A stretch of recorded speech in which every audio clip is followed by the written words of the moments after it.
and slowly, as you study and learn more, and slowly, having enough time to investigate, analysis. If you find confidence enough to take that person as your teachers, as guru, then I think at that point, then you can make the take it to the next stage. So I think that is so. At the very beginning, you don't have to feel that you have to take someone as your guru, and so you can just take it as a like normal when we have general education, where we will take our teachers as just a teachers and guidance, but not specifically a spiritual guru or teachers in that way. You don't have to start with that connection to begin with, until you started to feel confidence enough with the time, having investigated, analysis. So that is, I think, one thing that how we can progress. And again, as I mentioned also yesterday, sometimes if you can't feel, sometimes we might feel that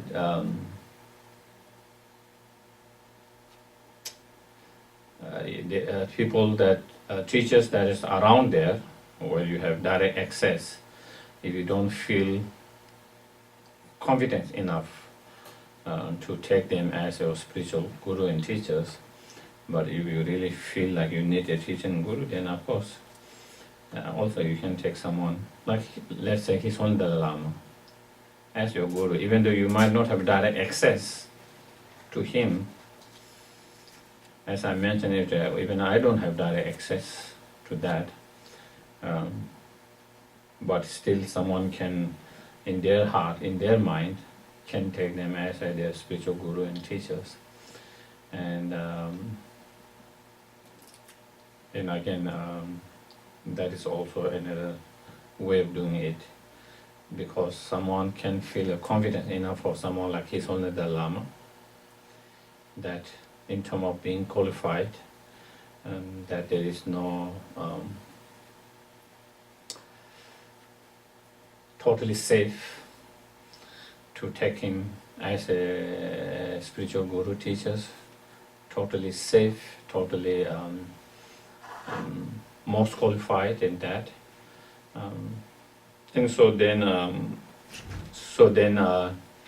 taking that as a teacher and guru, I think again that is also another way of doing it.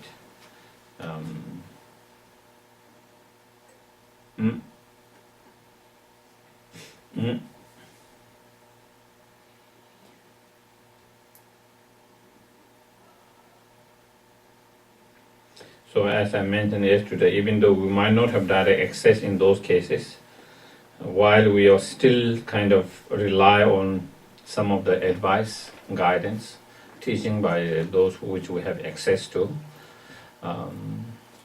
but at the same time, by having taken someone, let's say like His Holiness as your guru, as a teacher, as I mentioned yesterday, through our practice, meditation, sometimes we might be able to get certain answer in our meditations and with that.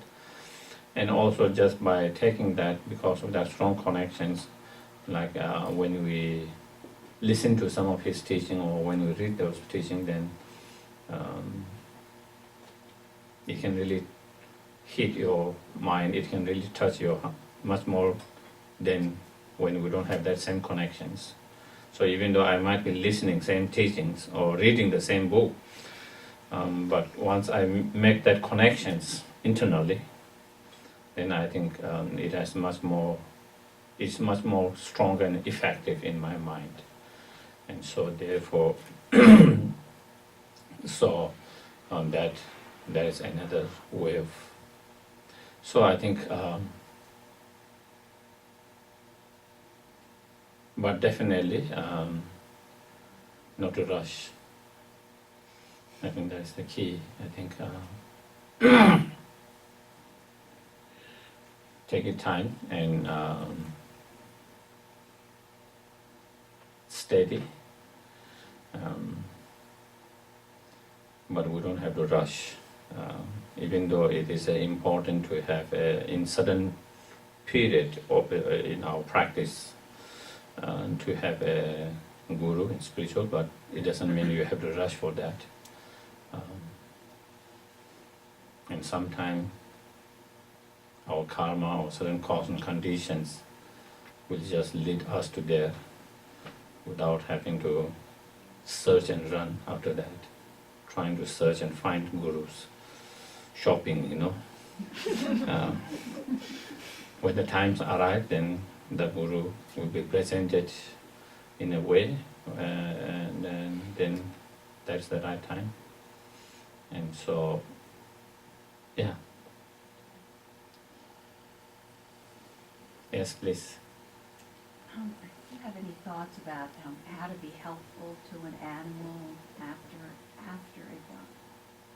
it Dies? Like, is there a bardo for that, and how long is it?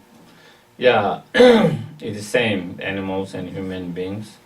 Generally, the bardo is 49 days maximum. It could be few hours, day to 49 days. And so, since we don't know exactly whether they have already taken a rebirth or not, so it is good to do the practice for them at least for 49 days. And so there are many practices that we can do. All the practices that we do for human beings, someone who has passed away, we can do the same practice for the animals. There are many, you can make offerings to the Buddha, Dhamma, Sanghas, whether it's light offerings or other form of offerings, water bowls and that, for 49 days, and then dedicate for their good rebirth, high rebirth, good rebirth. So you do on the behalf, because you have karmic connection with that particular animals, so you try to do on the behalf of that animals, so them to create the merit.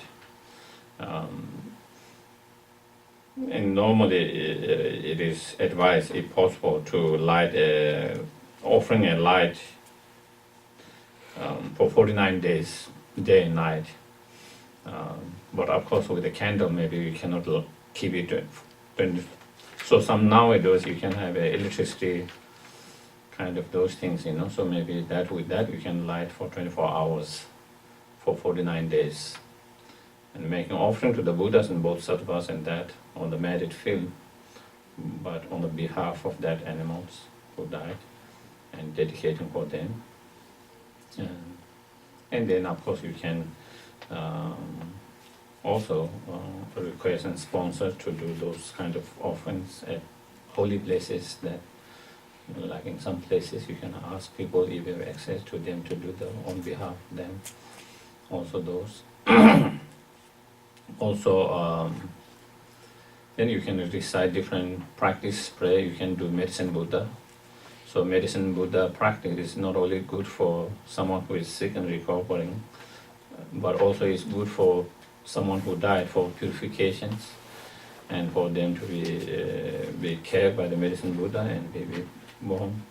So you can do medicine Buddha practices, and then on behalf and dedicate for them. You can recite Om Mani Padme Hum, that on that, and again pray request for the Avalokiteshvara, His Holiness Dalai Lama, to guide the Pardo, the one who is in Pardo, wherever they are, to be guided them in the right path, to a higher rebirth, and then you can do that. And then there is a prayer, what in Tibetan we call Molon Namke, 8 different prayers, 8 sets of prayers. And you can do all of them, one of them, such as King of the Prayers is one of them. And then, of course, there are other prayers like the practice, the 35 Buddha practice, and the general confessions. And there is another Chaman, a prayer of the material, and there is the prayer Tongtama, which is auspicious at the very auspicious the virtues at the very beginning, middle, and end. It's composed by Lama Tsongkhapa. Also that. Then there is another prayer to be born in a pure land. So there are 8 sets of prayers. I think probably you can find in one of the FPMT prayer book. So you can do one of them, all of them, and you can do some prayer every day of that for 49 days. Especially we try to do special even more in the for 7 weeks, the week they died, So for 7, while we try to add many practice every day, but especially that particular week, because after 1 week, the Pardo, if they don't find a rebirth in 1 week, then the Pardo has again a death within the Pardo state, and then they take another new Pardo state, and then again that goes for 7 weeks. So they could have 7 deaths within the Pardo state if they cannot find the rebirth. So it is said after 49 days, then they will definitely find a rebirth.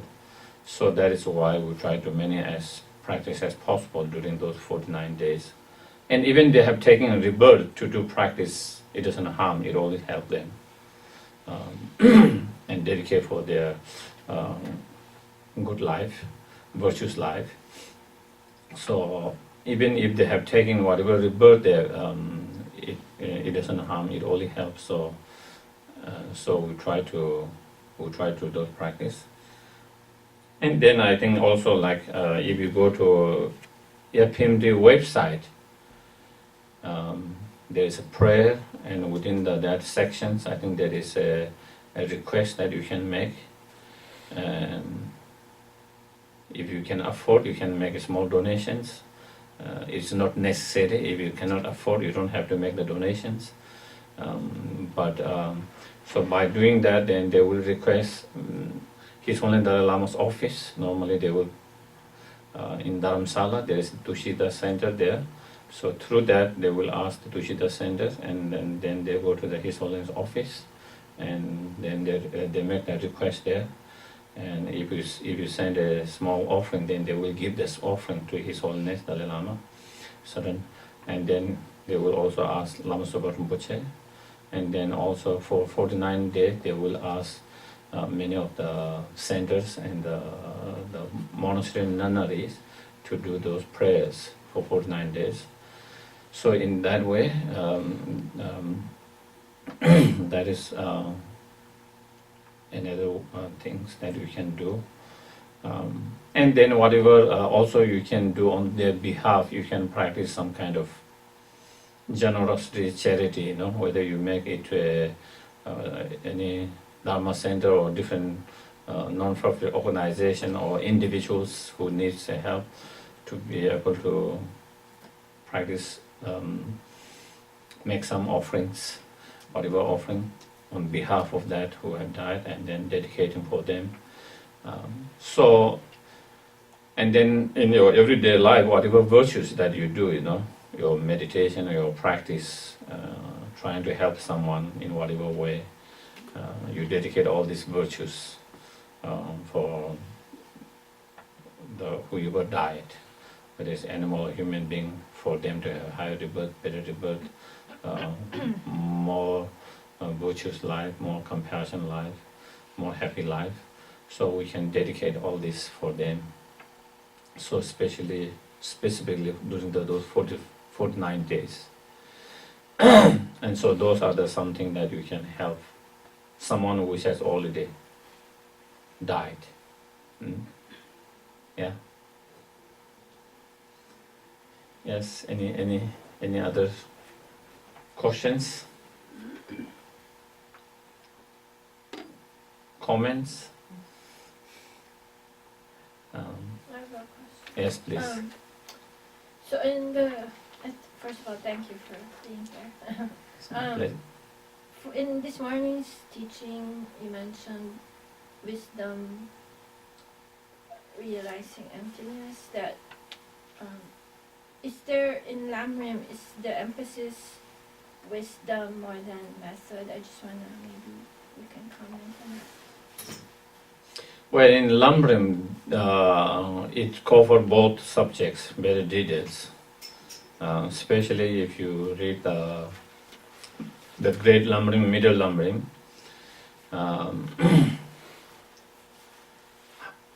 Like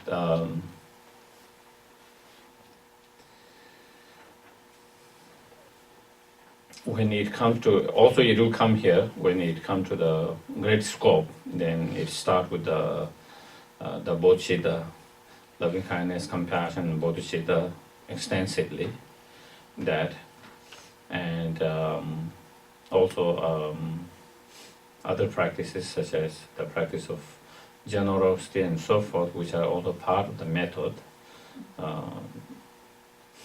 And then when it comes to so after that, then Lama Tsongkhapa explained about the 6 perfections. After the bodhicitta mind, then the practice of 6 perfections. And then when it comes to the last 2 practice, the practice of concentration and practice of the wisdom, then he has details, huge details, very extensive in both Middle Lamrim and Great Lamrim. And so he covered both method, the compassion, bodhicitta, and wisdom, very, very detailed in both his Great Lamrim or Middle Lamrim. And so, but for the wisdom part, probably you will need especially the wisdom part, probably you will need some guidance and teachings.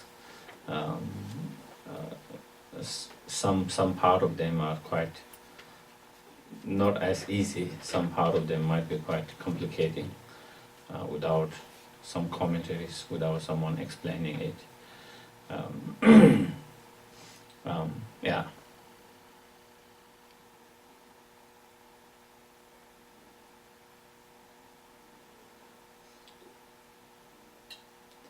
Okay. Any other questions?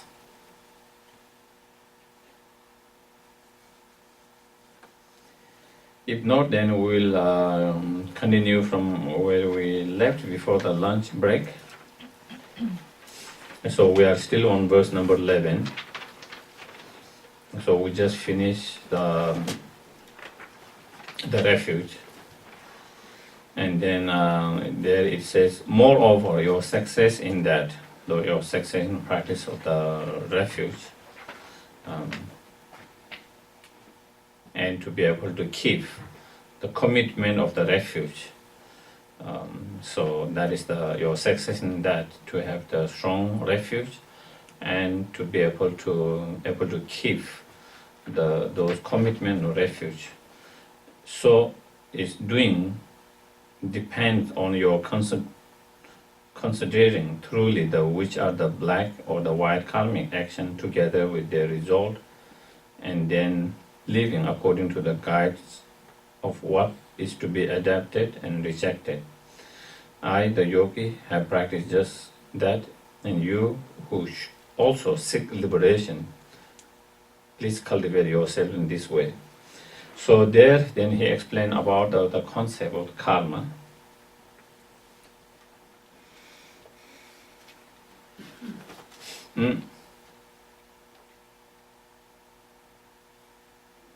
The stronger, the better understanding, and the stronger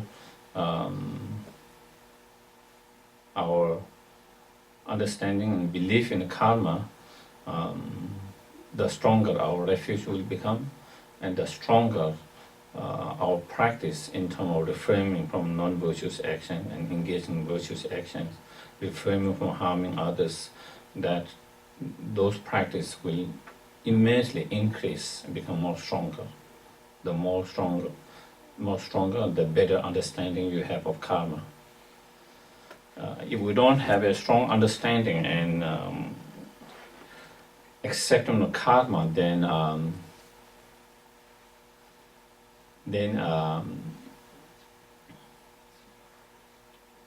it will be. Then it like it is when it is easy, then we try to refrain from non-virtuous action, and when it is challenging, not easy, then we might not do that. Do you get it? What I mean? But when you have really strong faith in karma, understanding, then it's not about whether easy or not. You will refrain from engaging that because you know it's going to be very, very destructive. It's going to be very harmful. One of the example I like to give, which I always I always say, like, of course, all of us, we do not want to break the traffic rules, do we? Nobody want to break traffic rules, if possible. We like to keep the traffic rules and all other rules. Follow the rules. Okay? And when we are in not hurry, we follow those rules. But when it's difficult, when you are in hurry, when you are being late in hurry, then a lot of time we might break the traffic rules. You see sometimes people just running on even on a red light, or even when they know that red light is already almost coming there, still it is not coming, but you know that it's coming, but still they will make that, and that, or speeding. Okay, speeding at places. Normally you don't want to speed it, but sometimes we speed it. Okay. But at certain places, you know there is a camera. Okay. Or in certain cases, in certain places, you know there is a traffic police. There are certain areas, certain places, you are aware that they are waiting there. When you know that, even when you are in hurry, you will not speed. Do you get it? Even when you feel you are late for something, when you know there is camera, when you know that there is police waiting for sure, you will not speed it. You will try to follow the rules. But when there is not that, then you think maybe possibly there is no one there. Probably, hopefully that no one, the police doesn't see it. And so you take the risk. Yeah? And it's same, karma. When we have an understanding and acceptance and belief of karma, then it is like you know that there is this traffic. The police always there. When you don't have that karmic understanding and accept and belief, then when we feel we want to be a good person, we try to be a nice and kind person. But when we feel not so good, then we can be a nasty. And then we can be nasty and be a little bit kind of harmful and hurtful for others. But if you really understand karma, then there is no space to be that.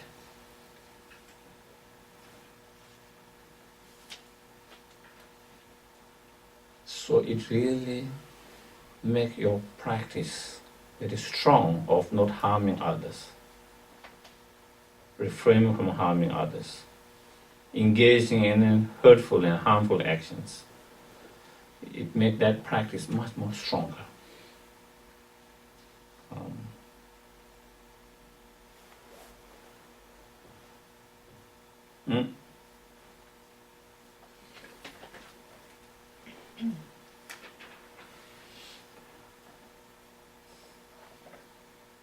And of course, understanding karma also helps us in many different practices. So many different practices that comes in handy.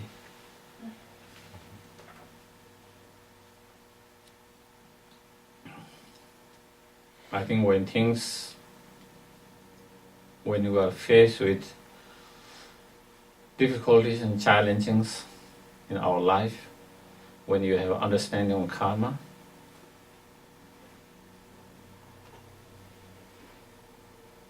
we take more responsibility and we blame others less. And when you blame others less, and when you take more responsibility from the karmic point of view, then you don't get so angry and upset and hateful towards others as much. When you blame everything for that person, then our anger, our hatred, our ill will feeling increases. The more you blame another for our problems, our difficulties, our challenges, the more anger, the more hatred, the more ill will feeling. The less you blame them, and the more you take responsibility from karmic point of view, then you have less strong anger, hatred for them. It helps us to whatever, to let go of. It helps to the understanding of karma. It helps us to let go of blaming others and then getting angry and upset and hatred for them. And so when you are able to let it go, that kind of anger, hatred, and resentment, of course we find more peace with ourselves. You have more peace with yourself. You suffer less. And not only that, then you stop creating more negative karma. And the cause of to experience similar situations or even worse situations in the future, that which you are upset about. So the karmic point of understanding help to do that. And also it through the understanding of karma, then you know if I'm suffering, whether on a physical level, emotional level, or whatever level, if I am experiencing any suffering and pain and miserableness, by knowing it's due to my own previous negative karma. So therefore, if this is what I don't want, if this is something unwanted, this experience is something unwanted, then I have to stop creating cause and condition to lead to that kind of experience. So it encourages you to refrain from engaging more negative karma. So again, it helps us to refrain from more negative karma. It helps us to let it go and blaming others. And then as we will come,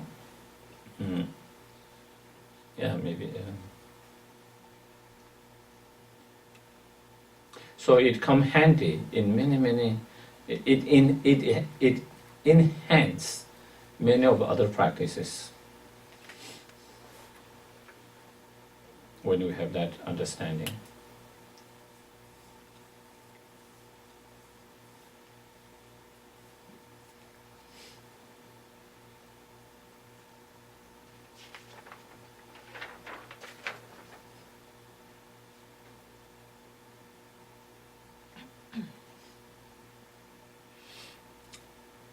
So with understanding of karma, it put you in a driver's seat, in a way that you are the one who drives your life, your destiny. What kind of life? By changing your karma. If we don't have that understanding, then our destiny and our life, our experience depend on others. It is on others' hand. So we just have to hope they are nice and kind, and that they change.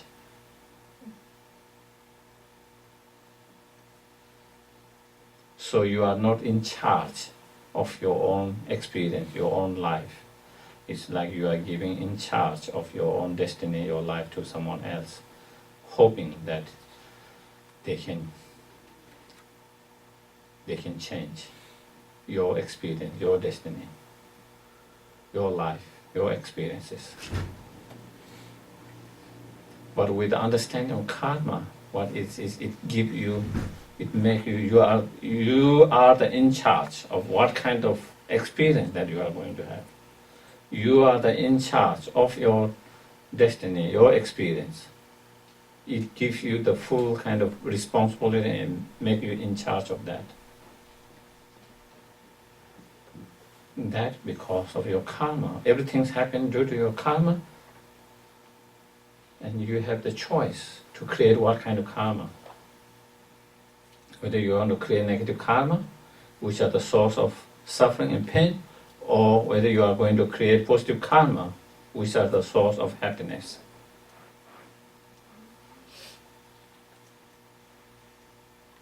So then, my happiness, suffering does not depend on someone's actions, someone's behavior, someone's response. It depends on myself, my actions, and my own attitude, mind, perspective. So in that way, it puts you in total in charge of your own life and your own experience.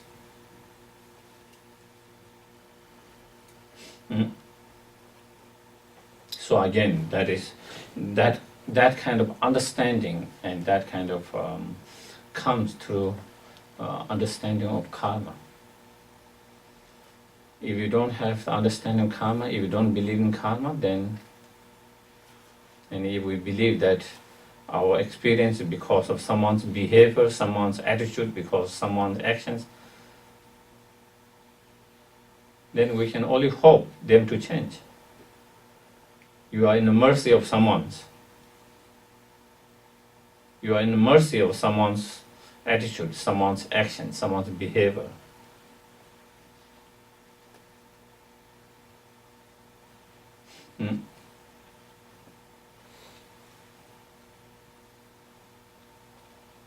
So, with the really great understanding of the karma and accepting and believing that, then we learn to become boss of your own life. You become your own boss of your life, your experience.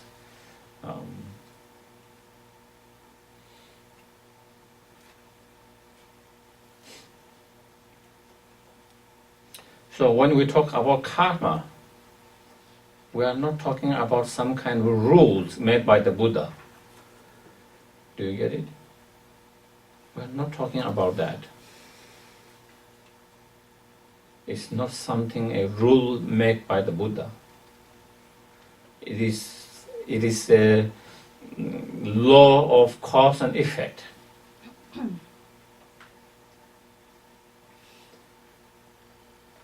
The fire has burning energy, burning effect. It was not created by anyone. It is that's the nature of the law or nature of fire is that. It's just wait. If you put your hand on that, you are going to get burned. Okay? That's it. That is the way things are. And same way, the nature of the water in general is a kind of cooling. The natural water, it has sense of the nature of cooling. And again, it is the way law, the nature of water is such. If you put your burning water in the cool water, it's going to soothe and make you cool. So it is nothing like. So if I put my hand on the burning stove or burning light, candles, whatever, if I get burned, it has nothing to do with punishment. Do you get it? This burning, this has natural burning, and I put my hand there, and so that is why it burned. It's nothing to do with punishment. Someone punishing me. I just have to refrain myself from keeping my hand on top of that burning fire. And so, in the same way, certain actions bring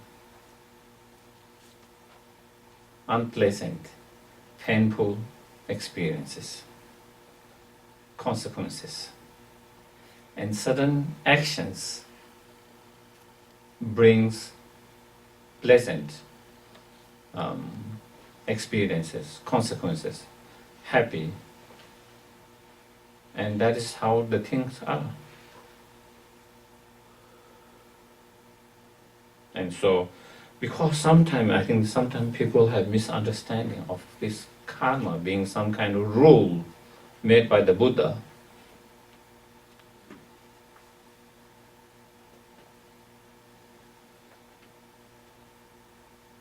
So if you don't believe in karma, then things is going to be different. It's not going to be different.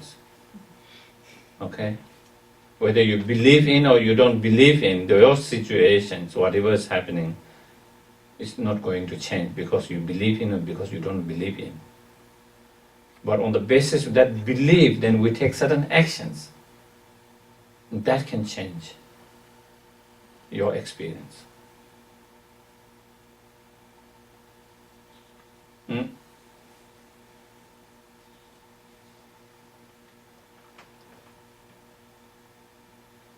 Just karma is another way, action and reactions. You engage in certain actions, and then there is a response or consequences or reactions of that. And so it's a natural law of cause and effect. That is all. And so, of course, when we talk about karma, so there is a natural law of cause and effect that we see in the plant world. That we see that natural law of cause in the planet, everything in everything that we see it. On the basis of that natural law and cause and effect, when sentient beings' mind, intention, motivation get involved, then another level of cause is created. And as a consequence, another level of result is produced. That's what we call karma. Within the framework of natural law of cause and effect. Do you get it?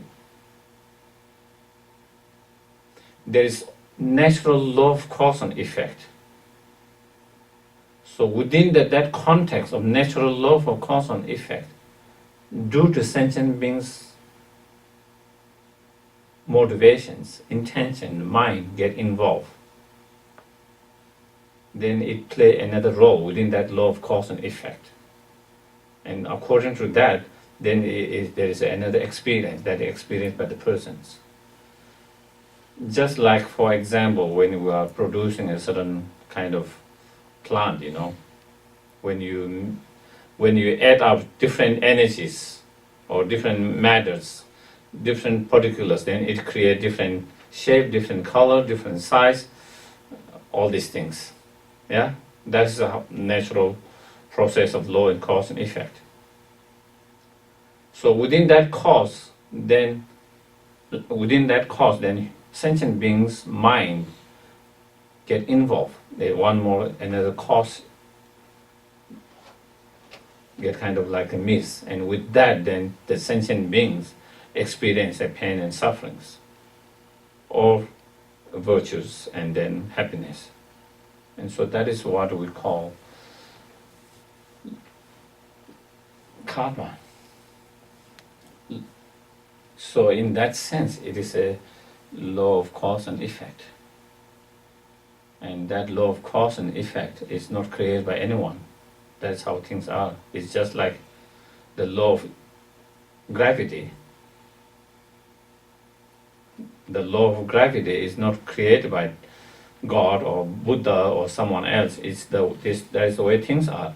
And same way, there is a natural law of cause and effect.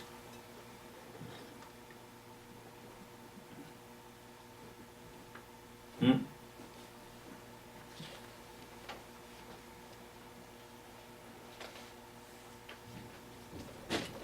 Uh,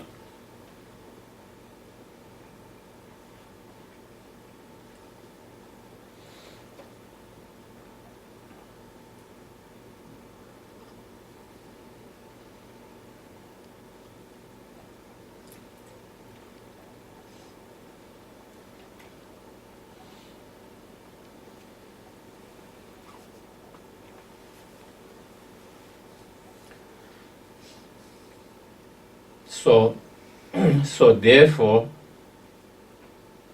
the understanding of the karma, how karma functions and how karma works, how that law of cause and effect works, is very crucial and important in our practices.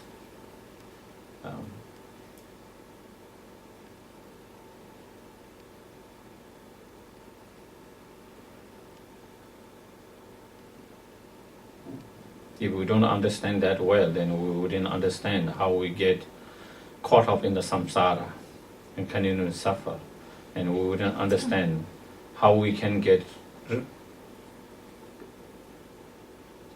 nirvana out of that vicious, endless cycle of the samsara if we don't understand that law of cause and effect.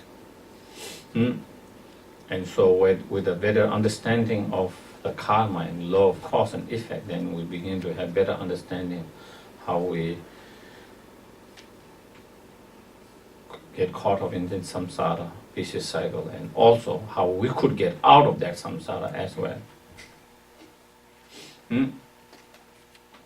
Not just kind of believe, but it's not just belief because the Buddha said or someone said, but to really understand how it works, how that karma works, and that keep us in that samsara, and by changing that certain cause condition, how we can get rid from free and get rid of from that state as well.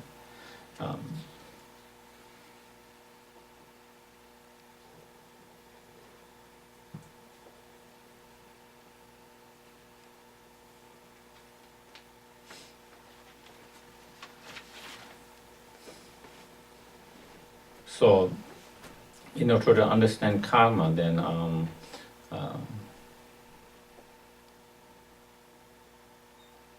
generally they explain 4 characteristics of the karma. So if we understand the 4 characteristics of karma, then I think it helps us to understand it a little bit better. So the 4 characteristics are explained as that karma is sudden. What it means is that if we create negative karma, the result is going to be unpleasant, suffering. That is sudden. It won't be pleasant and happiness. And on the other hand, if we create positive karma, if we engage in positive karma, the result is going to be pleasant and positive, happiness, not something suffering. And definite of that particular cause of positive karma leading to positive result, pleasant result of happiness, and negative karma leading to unpleasant, negative result of suffering, definite and certain of that.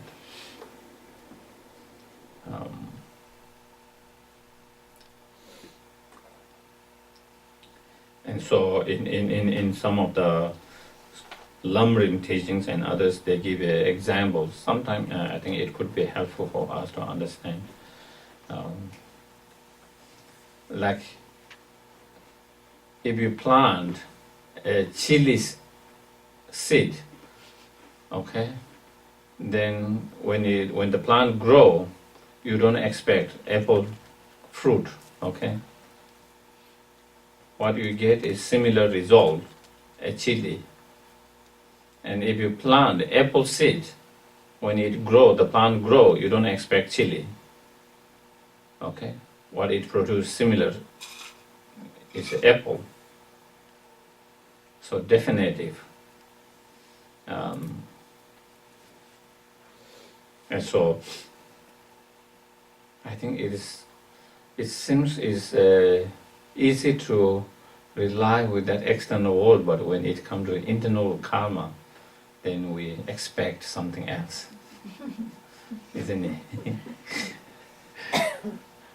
No matter what we plant, we always want the fruit, the good sweet fruit all the time, regardless of whether you planted chili or garbage or anything.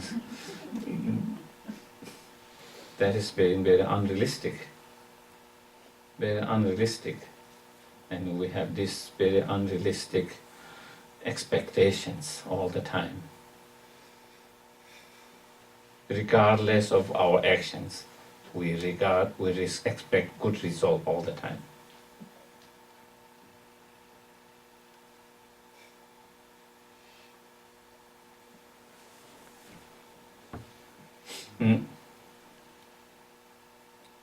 And when the good result is not produced, it is hard to accept that is our own actions.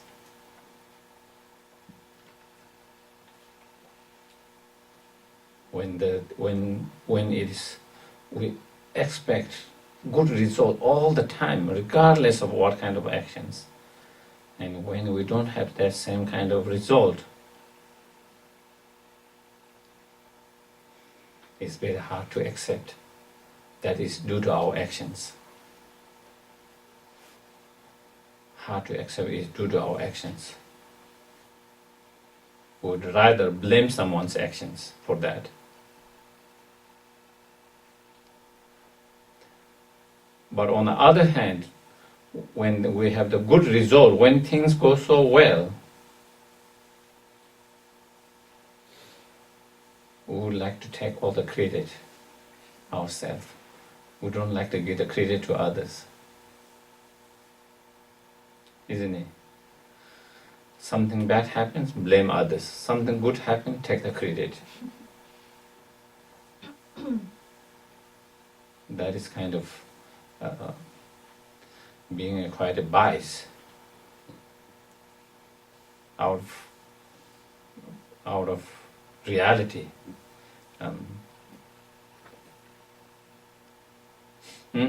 So I think I'm getting distracted.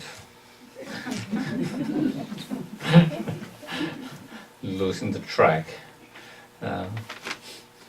So that the first characteristic, and second characteristic is understanding how karma is, whether it's positive or negative karma, how it is expanding and multiplying and increasing, unless there is obstacle for it to expand and increase. Unless there is an obstacle for it to increase and expand, if there is no obstacle, it will keep on expanding and increasing. Again, that is the same if we observe in external plants world, that is how it is. The plant will keep on growing, expanding, as long as there is the potentials, and if there is no obstacles, is to expand and grow. But of course, when there is obstacle for it to expand and increase, then it cannot. And when the potential run out, it cannot. But until then, it is same way. And then in all the teachings, it says the expansion and increasing of that phenomena of internal energy of karma is much more bigger and stronger than the external things and phenomena. So with that, what we understand is that we should not be careless with even the slightest negative karma or actions. Some of the actions, it might seem very insignificant to start with, okay? It might seem harmless. It might seem almost harmless because it's so small. It seems insignificant and it's harmless because it's so small. So we might be a bit careless about that. So the Buddha said you shouldn't be careless about that, because even though it seems very insignificant and very small and very slight, it keep on expanding, increasing if there's no obstacle, and then it can become huge over the time. Very significant and very big over the time.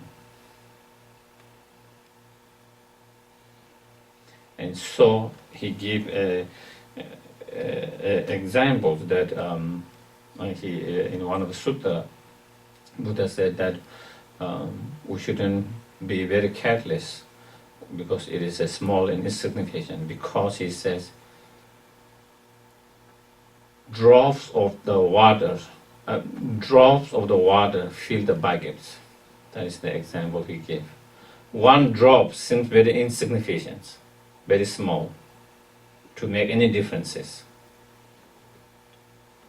But when you have many drops over the time, then it fills the bucket and it becomes very significant. Same way, that small insignificance through increasing is like more drops of that drop started to increase, and many drops of that, then it becomes very significant, very big over the time.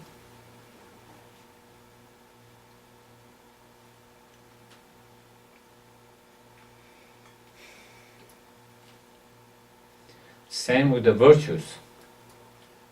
Sometimes certain practice, certain virtues seems very insignificant. And again, also we can be careless about that.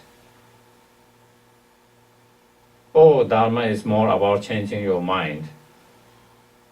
Even when maybe, while that is the true main part of practicing Dharma, changing, but at the same time, sometimes we can create more positive karma, virtues, by using our speech, reciting certain mantra, prayer, or by paying physically, paying respect by folding your hand, paying respect. Those are small, but again, those small actions can expand and increases, and then over the time, it becomes as huge as that we have almost developed a bodhicitta mind. That amount of the merit, the virtues, as it increases. And so therefore, again, with that, then we take with that understanding, then we try to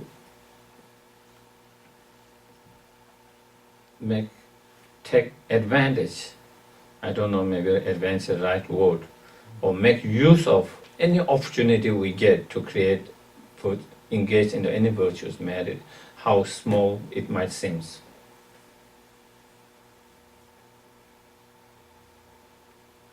And that is also how we increase. That is also how we improve. You know? That is also how we improve in our practice as well. For example, for some people, when they are trying to recover from certain kind of abuse of substance, even though they might not give up fully, immediately, but maybe drinking a little bit less, and slowly, a little bit less than that, and slowly, like for someone who is smoking 10 packs a day, slowly maybe he or she reduce one piece, 9 pack, and then whatever rest. And slowly, then he is able to stop 2. And slowly say 1 less pack. And slowly 2 pack. Slowly 3 pack. And slowly. That's how we will learn to kind of improve and give up slowly. And same thing when we engage into practicing the virtues, we learn to do with a small practice. And slowly improve, starting to generate more stronger and stronger practice, bigger and bigger practice. In terms of reframing, even though we might not be able to reframe everything from the very beginning, but we learn to reframe small things. And slowly, then we learn to reframe a little bit more stronger and bigger than that. And slowly, then even more bigger. And that is how we learn, or as well, in terms of progress, as in our practice as well.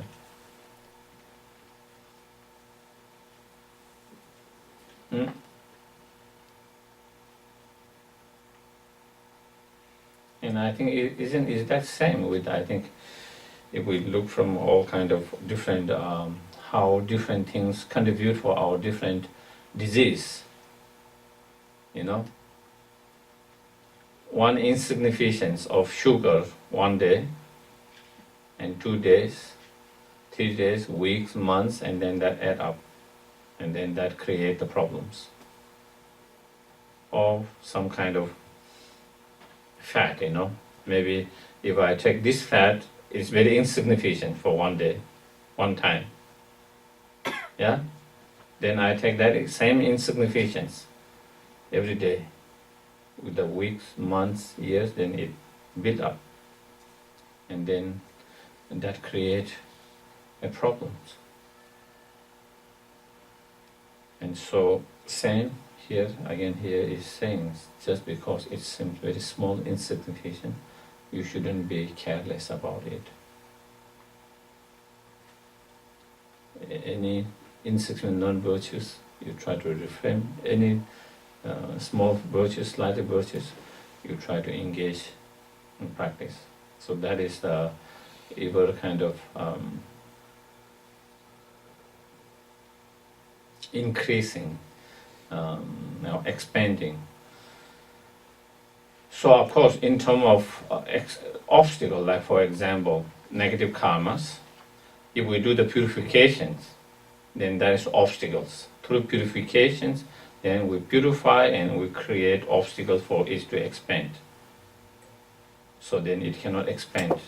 So that is how we create obstacles through the practice of purifications. In terms of the virtues, when we have anger and hatred and wrong view arises, again they create an obstacle for our virtues to expand.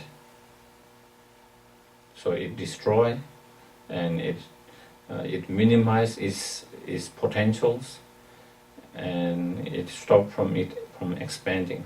So those are the kind of obstacles for it to expand, whether it's virtuous or non-virtuous. So as long as it's not there, then it will continue to expand.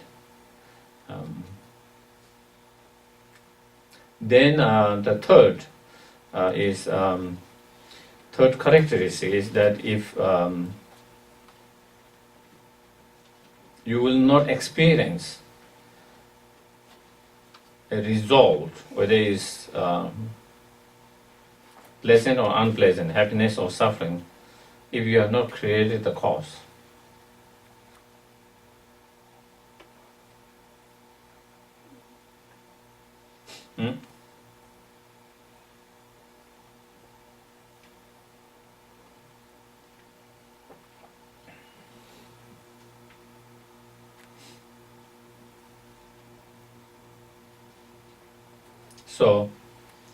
So with that, what we understand is that any pleasant or unpleasant experience that we experience in our life, happiness, suffering, they all are a result of our previous actions, karma. It's not the result of someone else's action and karma. It's the result of our own previous actions and karma.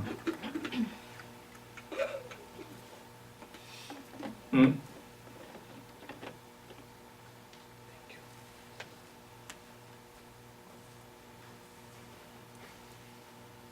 So again, with that understanding, when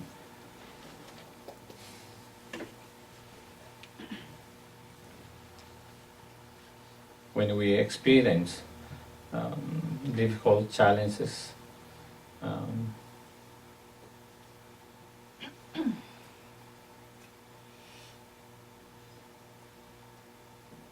in our life, we accept that is result of my own karma, nothing else.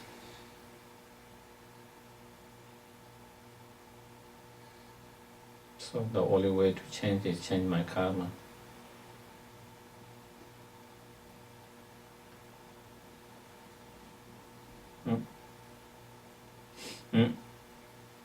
So then that encourages us to practice the Dharma more, to engage in more positive actions, positive karma.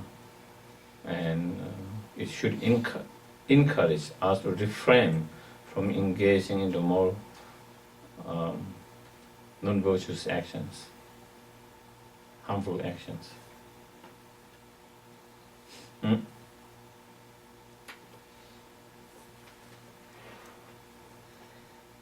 When good things happen in our life, when things are going well in our life, then when we recognize and understand it's a result of my previous virtues, my positive karma, and therefore, if I want such result in the future, if I want that result to continue, and also I want that result in the future, I should create more positive karma, engage in more virtuous action. So it should encourage you to engage in more virtues, more positive karma.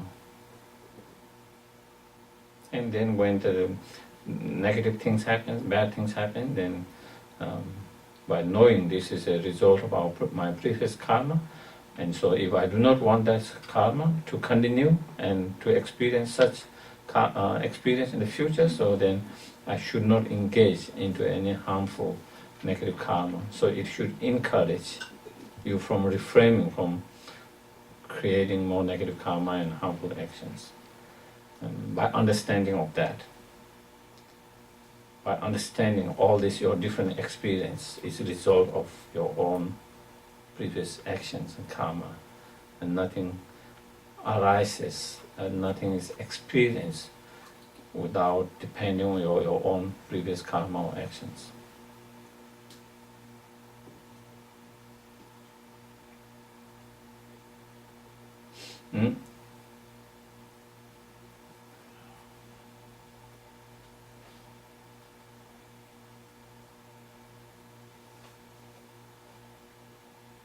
Again, I think when it is an external world, it's quite easy to understand and accept. But again, when it comes to internal world, that is again, it's, for example, in external world,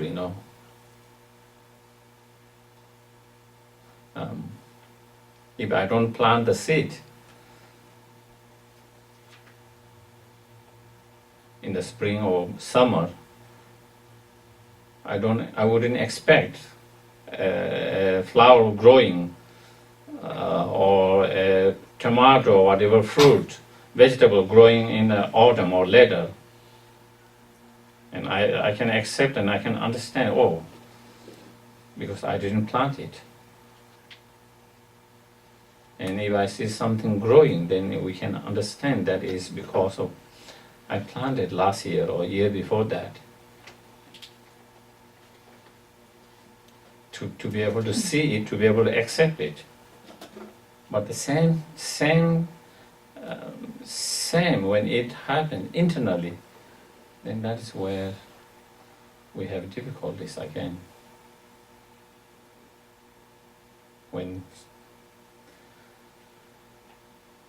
when we encounter difficult situations, painful situations, it's hard to accept that is result of our own previous karma.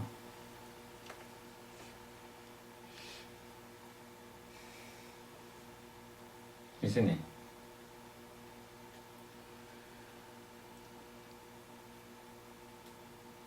Even though the way it works, function is same on the physical world and internal world. That's how it works. Law of cause and effect. And it seems easier for us to see and accept that, but when it comes to internal, not only internal, when it happens to ourselves, then it becomes more difficult. It is sometimes easy when you say someone, oh, it's their karma. They must have done something. They must have done something negative karma for them to. It's easy to explain that. It is easy to remember that. It is easy to say that. But when it happens to ourselves, it's not easy. It's not easy when it.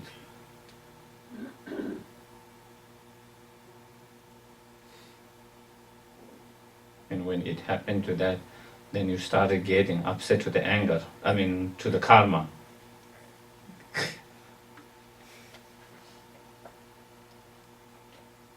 What is the point of getting angry to the karma?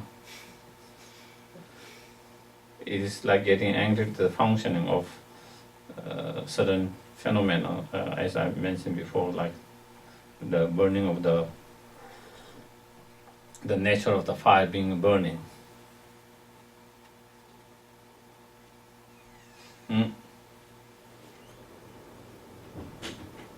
So that is the third characteristic. And the fourth characteristic that is explained is that once we have created a karma, then the consequences, the result will be not wasted. Meaning that it will manifest at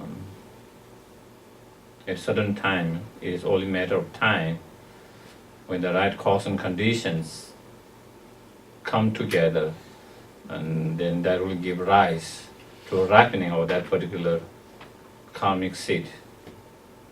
Unless it has been again destroyed either by purification in terms of negative karma, or whether it in terms of positive karma, that it has been destroyed by anger, hatred, and wrong views, for example. Unless it's then definitely the result we might not experience immediately now, but we might experience the result of that in next week, possibly maybe, if not next week, next month, next year, or maybe in a later part of this life.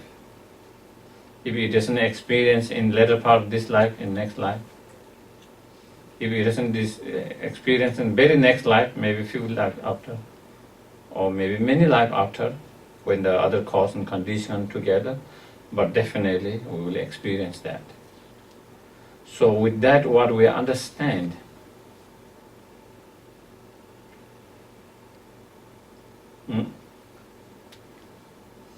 is that we cannot bribe the karma.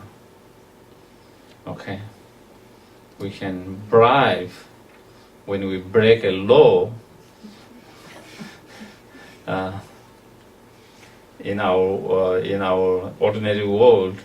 When we break the law, sometimes we can bribe the officials, and then we might not get punished or that. But with the karma, there is no bribing of that. Once we create it, then we will experience that.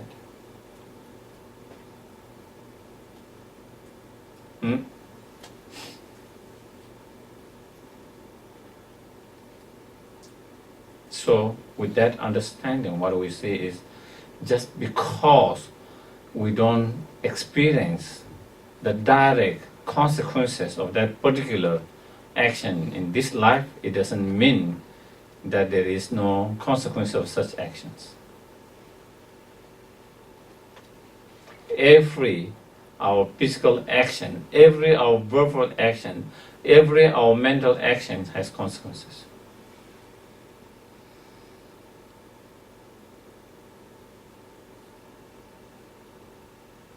Hmm?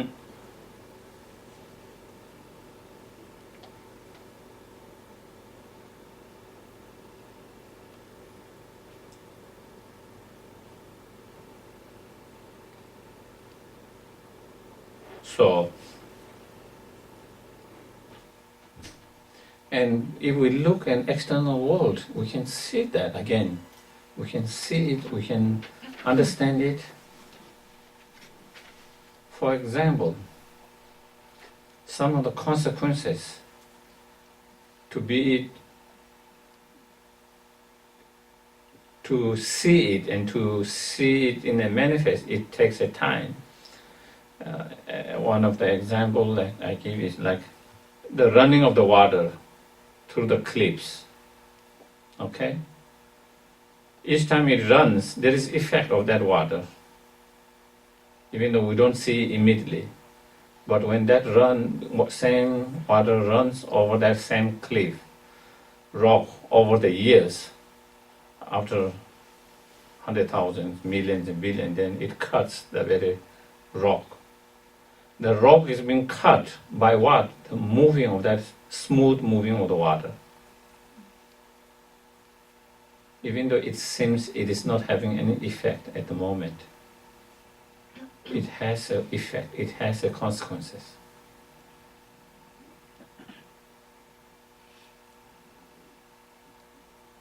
The same thing if we think about our pollution creating for the world, for the climate changes. It's the same thing.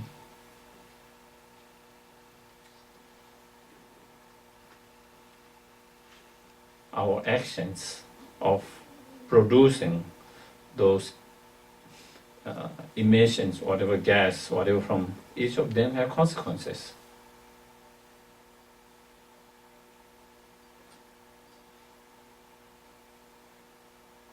So not only on external level, those actions have consequences, also internal level, whether it is our speech, whether it is our thoughts, whether it is our actions, each of them have certain consequences.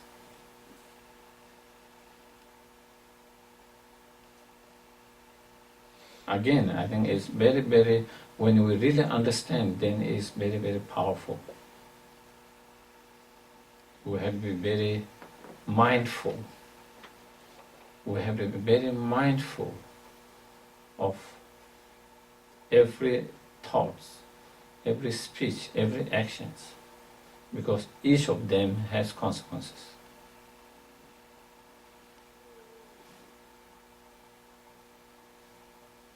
Even though when we don't see immediate consequences, that doesn't mean there is no consequences. So again, if you don't have understanding and acceptance of karma, then I can engage in any kind of harmful action as long as the ordinary law doesn't get me, then I have no consequences. All the negative things that I have done.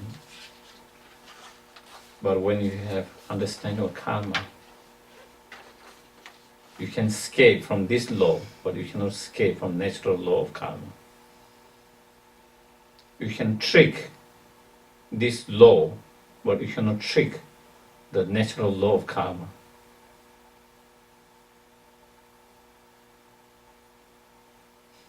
You can deceive this law, but you cannot deceive natural law of karma. You can bribe this law, but you cannot bribe the natural law of karma. And so when we really understand that, then we will be so mindful of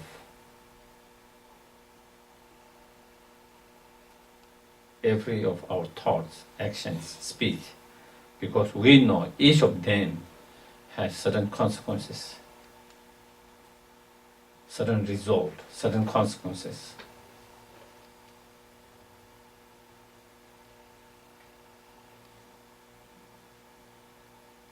So it helps us to be more careful, more mindful.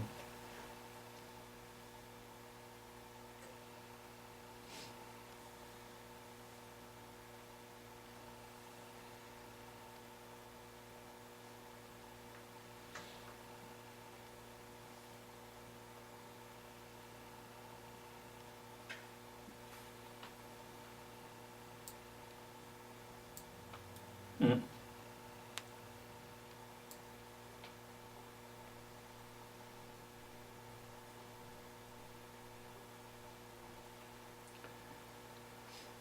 And then if we really watch and observe, then we understand at the end it all comes from our mind.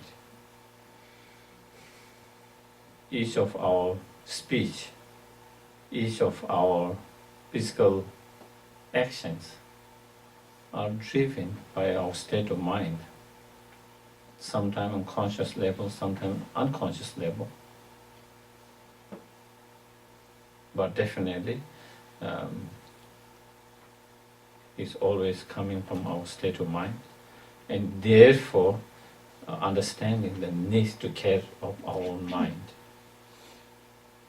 because our speech and actions very much coming from the state of the mind. What state of mind? And so therefore paying more attention to our mind. It helps us to pay more attention to our mind. When my mind is disturbed, the more likely I will be more harsh with my speech.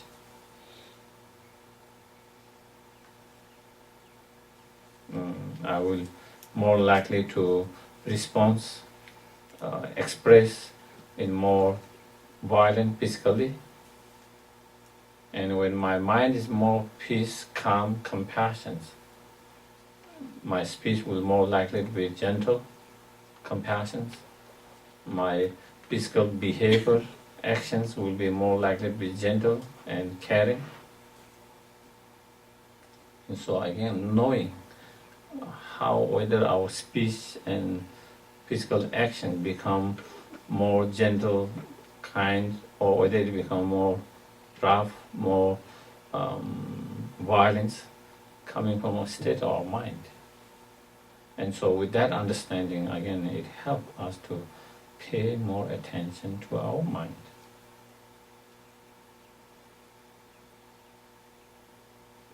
When you observe and when you see how that state of mind lead, so that cause and lead to that particular actions in speech and physical behavior, so cause and effect. And then that particular verbal or physical behavior lead to another result of harm done to others and oneself.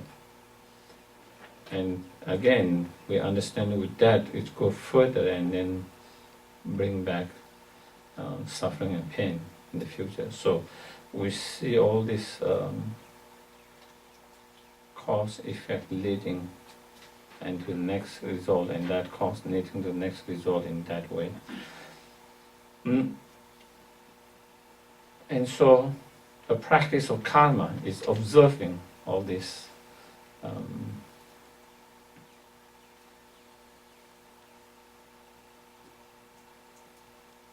those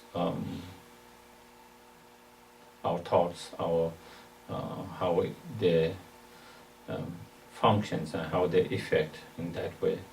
Mm? So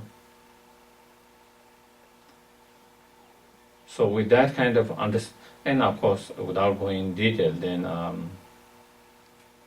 each of karma, positive and negative karma,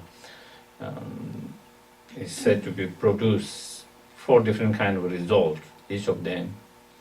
And so ripening result and similar action result, similar experience result, and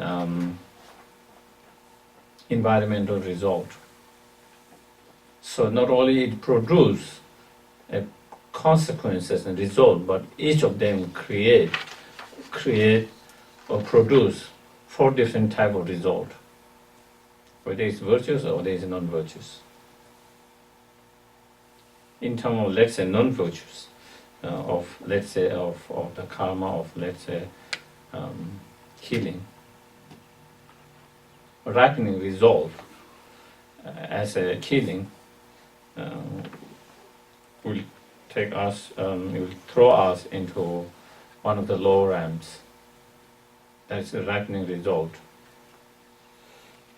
And then after we experience the result of that in one of the lower realms, and even when we have higher rebirth as human beings, as a result of that karma is not finished completely. Ripening results have been finished with that in concerning, but other results, still other results. So even when we are as a human rebirth, then as a similar experience result, then we might be killed by someone else. Just as we took someone's life, someone or with sudden climate, sudden situations could take our life before maturing of our lifespan, before finishing our lifespan, we could die. Our life can be shortening and taken away. Similar experience. Similar actions is that again, because of having taken, then we have more imprint to take life of others in this life, and that is the worst one. Ripening result, you finish it and it's done. But with this similar actions, you keep on creating again and again. So because of that kind of strong imprint, you are somehow drawn to take life of others, for example. Sometimes maybe you don't even understand why, but somehow, there's some energies that make you to take life of others. So that is, and then environment result is that we could be born, or we will have to live in places where there is a lot of violence, a lot of in a very unsafe, insecure, violent places. And so that is the environment result. So with that, like whether it's virtue or non, all of them have four result. So when we understand that, then again, we begin to understand we can't just neglect and be careless with each of our actions.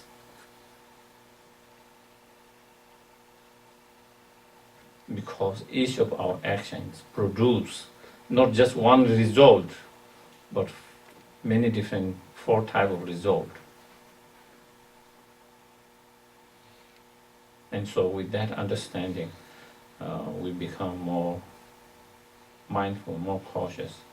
And so as Lama Tsongkhapa says here, so with that understanding, then we try to refrain from the negative karma, non-virtuous actions, or black karma, black action, and trying to engage into the virtuous and positive karma as much as possible. So I think with that,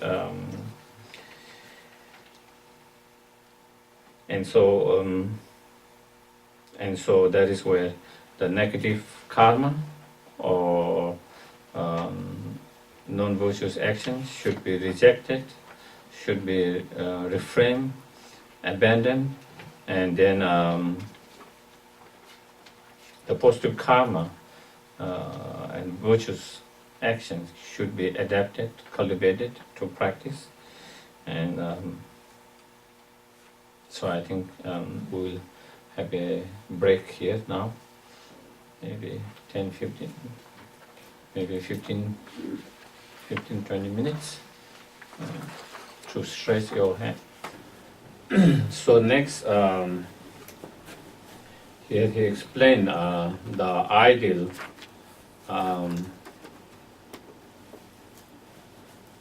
basis of rebirth, the ideal rebirth.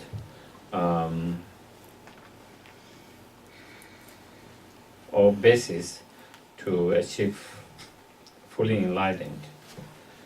And so here he said the fullest stride of progress in actualizing the supreme path to achieve fully enlightened state will not come about unless you have attained the working basis of ideal human body that is complete with 8 arriving favorable qualities. So, as we mentioned before, this morning, when we talk about precious human rebirth, we talk about the human rebirth, and especially with the 18 qualities, is the most ideal, favorable rebirth to achieve, to practice the Dharma, and therefore to actualize the path, and therefore to attain the fully enlightened state. And especially, even within the precious human life with the 18 qualities, especially with this what he call the 8 favorable qualities, such as having a excellent life, meaning long life, having a strong, healthy, good body, and as well as attractive. And because again, attractive, healthy bodies help to benefit others more.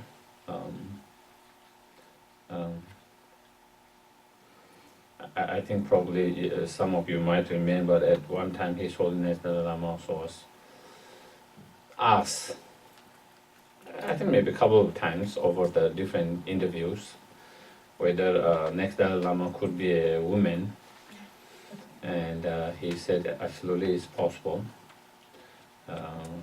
He said that whatever is most beneficial, that will be the case in the past due to the society, and that coming as a man was more beneficial.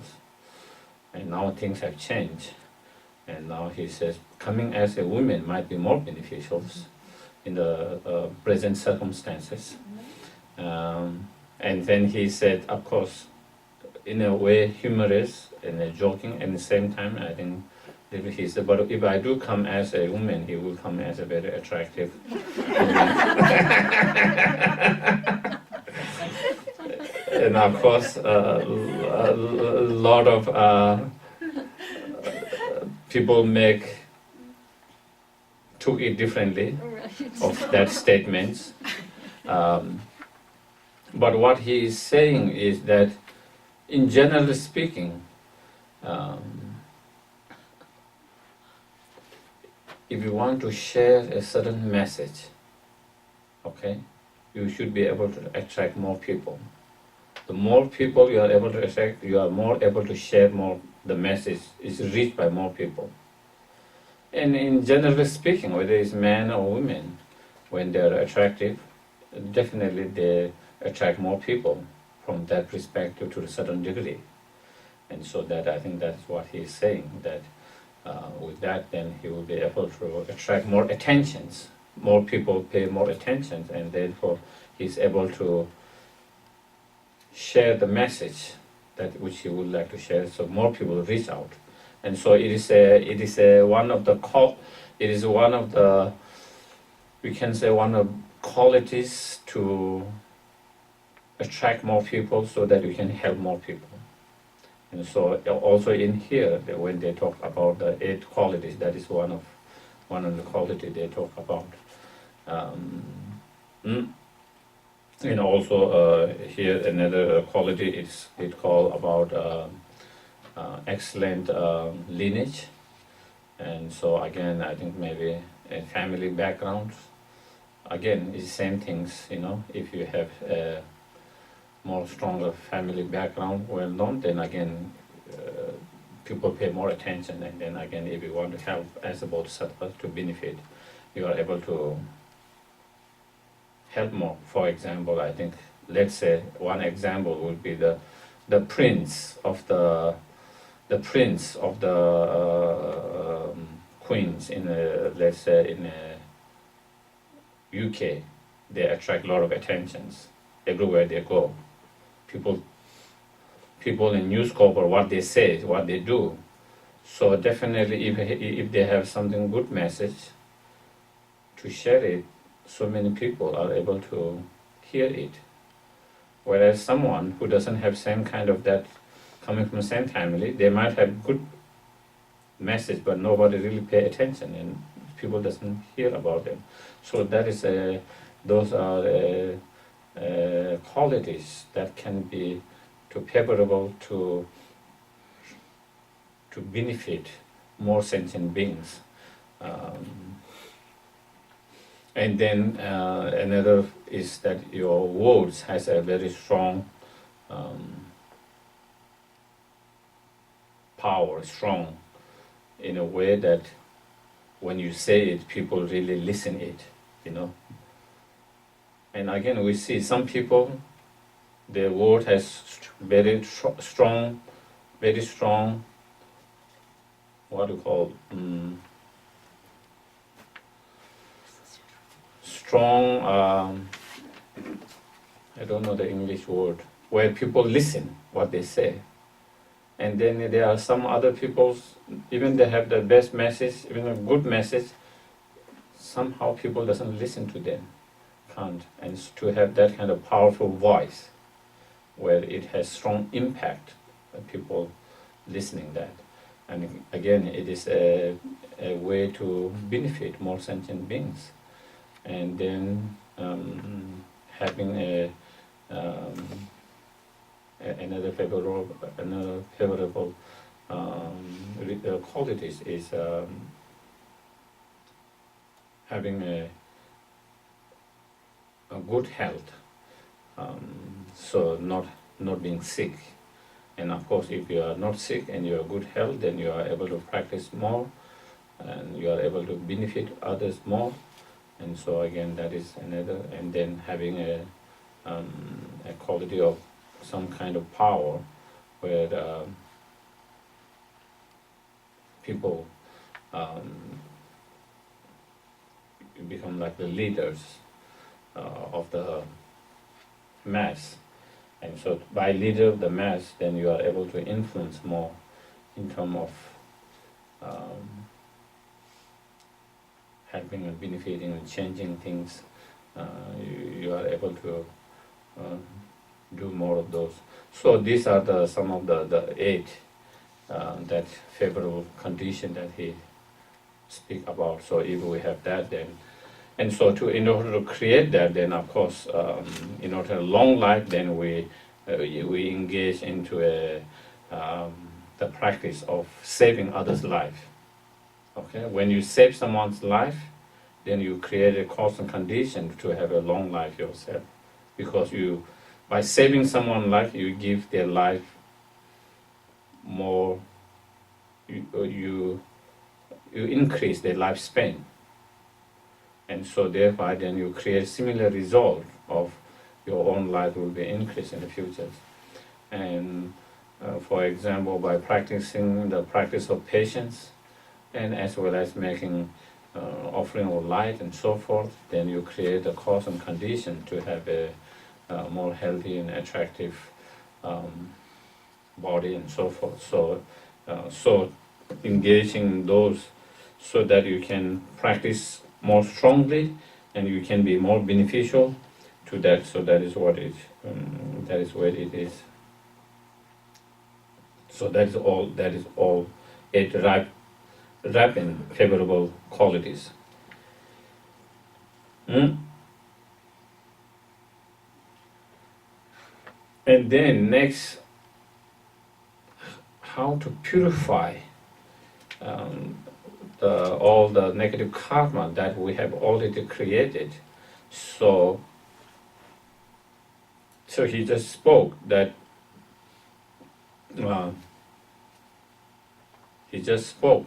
by understanding the karma, we should refrain from creating more negative karma and engage in creating more positive karma. But then what about all the negative karma that we have created in the past? And is there any things that we can do in that? And so in that, then he is saying that all the negative karma that we might have created in the past can be cleansed, purified through the practice of four opening powers. So that is where. Therefore, you must train in the causal and virtuous action that will preclude your attainment of such form from being incomplete. So, which I explained, such as engaging into the saving the lives of others, and making offering of the lights, and engage in practice of patience and so forth. Furthermore, as it is extremely essential to cleanse away the stain of black, karmic death and downfall from broken vows, draination the three gateway of your body, speech, and mind, and especially to remove your karmic obstacles, which could prevent such rebirth.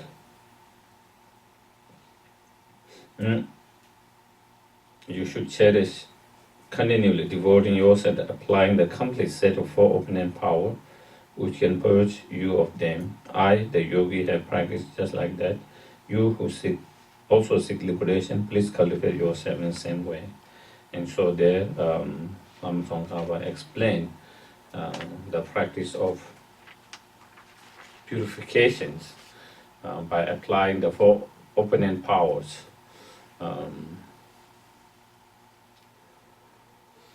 So again, the negative karma, not only it produces unpleasant, painful experience, sufferings, but also it creates as an obstacle and obscurations to achieve our realizations and our highest potential, the fully enlightened state. And so therefore also it needs to be purified, cleansed.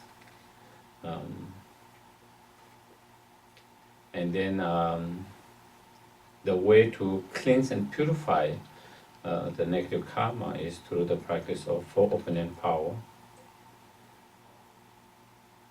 And of course there are many different purification practices. Basically, in the sutras, the Buddha has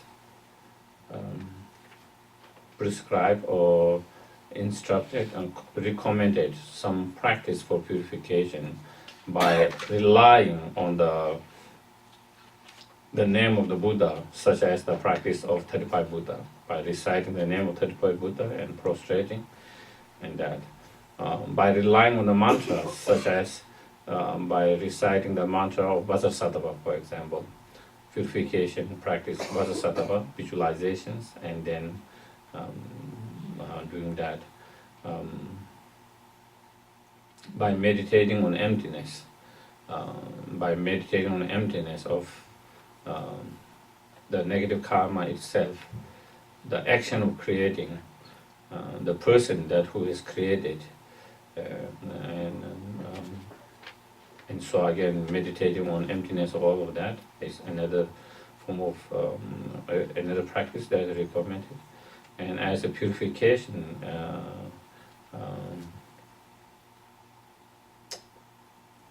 to make and to create holy objects, such as statues, stupas, and producing the Dharma books and so forth, or making sasa and so forth. And then as a purification, reciting certain sutra in general, and particularly certain sutra as a purification, so forth.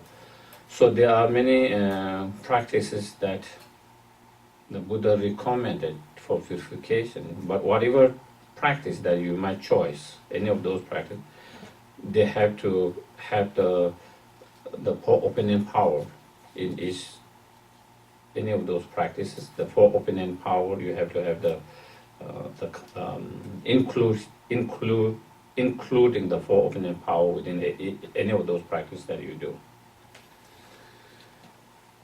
And then, even though those are some of the main practice that Buddha has recommended, but he said any virtuous action that you engage into together when it is included with four opening power, and then as the power antidote, any virtuous action you engage into as a purification can act as a purification practice.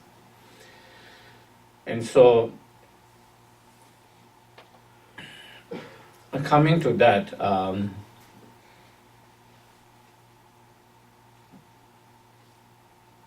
it is explained in sutras as well as in Nagarjuna's Precious Garland and many other teachings, that no matter how negative, how strong and evil negative karma that we might have created in the past, but if we do the purification sincerely and genuinely and correctly, and then they explain there is no negative karma that cannot be purified. There's no negative karma that cannot be purified. And in Nagarjuna's Precious Garland, he gives examples of different individuals at the time of the Buddha who were overwhelmed by all those strong negative karma, and then due to that, where they engage in a very negative actions, but then they meet the Dharma, and then they purify, they do the purification, and they walk in there, and they are able to achieve high realizations. Give example. For example, Angulimala is one of the examples. Angulimala at the Buddha's time, he killed 999 people. Angulimala means, Angula means the nail, Mala means garland. So each time he killed one, he take one nail from that and he make the garland. So he killed 999 people until he met the Buddha, and he was looking for the last persons, thousands, and then he met the Buddha, and then of course there's long story without going there. Then the Buddha subdued him, and then entered the path, followed the Buddha, and he regret for all the things that he did of past, and he do the purifications, and he really dedicate his life to the practice, and then he become a very highly advanced, realized in later part. And then there's another king who killed his father, and another who killed his mothers.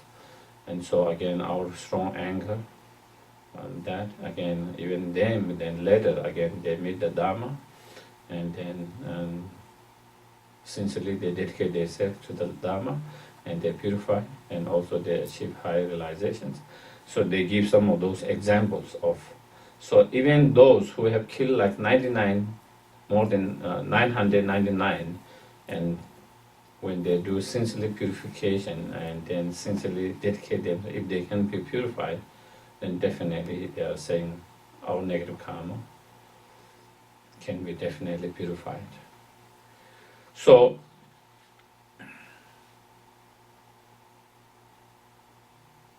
the four opponent powers are the opponent power of reliance. Sometimes we can say reliance, sometimes it can be object, tengitop, and the opponent power of regret, remorse, the opponent power of resolutions, determinations, promise, whatever you call it, and the opponent power of antidotes. So these are the four opponent powers. And in terms of the power of reliance or object is taking refuge and generating bodhicitta mind. And so it is said that it is called reliance in that you rely on the same object to purify,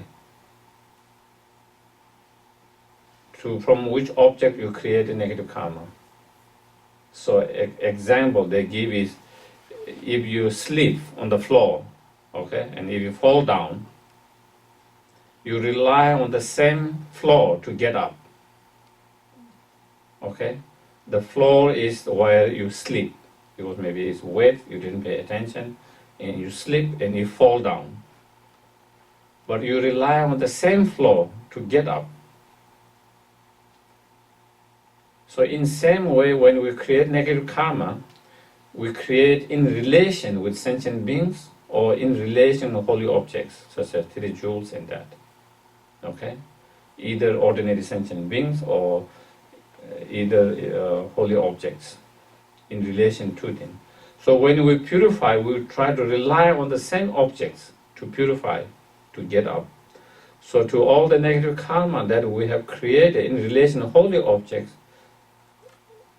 we rely on the 3 refuge, the holy objects, we take refuge and rely on that, we purify.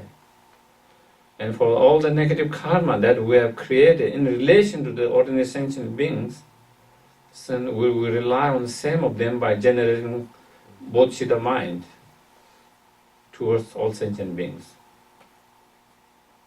So that is the opponent power of reliance on objects. Okay, that is one. Taking refuge and generating bodhicitta. So to purify all the negative karma that we have created in relation to holy object or in relation to ordinary sentient beings. And then second is very important is the opponent power, regret or remorse. And so that is acknowledging the mistake that we have made, the negative karma that we have created, and acknowledging that and understanding that is not helpful, is harmful. And so we regret such action because it is unhealthy, is harmful, is not helpful. And so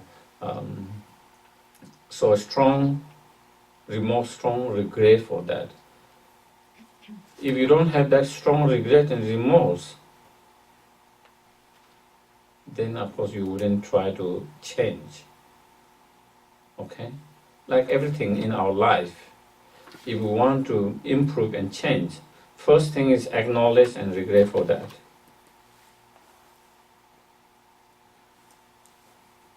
Something, even when we have bad habit, whatever bad habit, maybe abusing substances, for example, to really understand I have a problem there. Acknowledging that. If we don't acknowledge and accept that I have a problem, then I wouldn't try to change it. And even someone tried to offer me help, I wouldn't accept it. Why would I accept a help? Because I think I don't need a help. I have no problem. So someone trying to help doesn't help you. We are able to receive help only when we acknowledge and recognize, yes, I have some problems. I need to work on that. I need to fix that. That is the first step. That's the first step.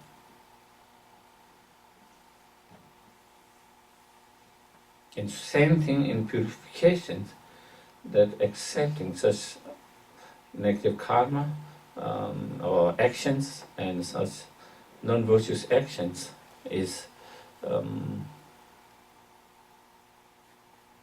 unhealthy, harmful, not beneficial, and that acknowledging that you need to change that, and acknowledging and regretting for that. And if you have that remorse and regret, the next opponent power come more easily. The opponent power of resolutions, determination, promise not to engage again. The stronger remorse, regret you have about certain things, the stronger determination, the stronger resolution you will have not to engage in the same negative actions or non-virtuous actions or same mistake. If your regret and remorse is so-so, your resolution will be also so-so. And if your resolutions is so-so, your actions to change that will be so-so. And if your action to change is so-so, the result will be so-so. But when you have strong regret, then you have strong resolutions. When you have that strong resolution, then you put strong effort to change. And when you have strong effort, then you have better result. And so then the third one, the opponent power of resolutions comes, that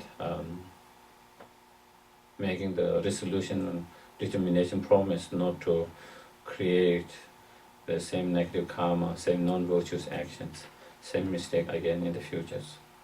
And then fourth is the power of antidotes, opponent power of antidotes. And so as a purification, then as an antidote, as I mentioned, some of the practice I just mentioned before, like Vasasada purifications, 35 Buddha practices,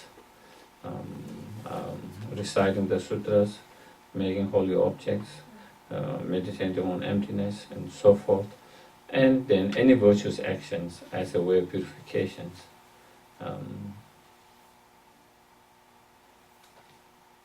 That is the power of antidotes. So when all conditions, when all these four opponent power are there, your practice of purification be more stronger, effective. When one of them is missing, then it becomes less effective. If two missing, then it becomes less effective. If three opponent power missing, only one is there, then it becomes even less effective. And even when all of them is there, the stronger each of those opponent power, the more effective it is. The less stronger of each of those, even though when all four opponent power there, but they are not so strong, intense, then it becomes less effective. Okay? Maybe the practice, power of opponent power, whether you are using visualization, recitation, or mantra, and concentrating on that, or whether you are meditating on emptiness, and how strong you are able to concentrate and how strong you are able to meditate. In terms of with other practices, same thing. The stronger, if it's stronger, then it's more effective. If those kind of your concentration, visualizations, and these are not so strong, it becomes a little bit less effective. Same thing with the resolution. If it's more sincerely, real sincere, the more effective. More strong, more effective. Less strong, less sincere, less effective. Same with the regret. Same with the power reliance. If our refuge and bodhicitta is very strong, then of course it becomes strong. But if our refuge and bodhicitta is not strong, then it becomes a little bit less effective. So when all four opening power, with each of those conditions are there, and when each of them are very strong and pure, then your practice becomes very strong and very effective. And when that is not there, then of course it becomes effective, but not as effective as it could be.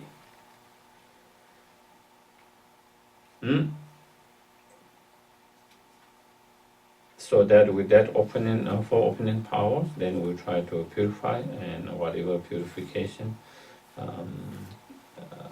we can be able to purify, no matter how strong they might. It said it can be purified.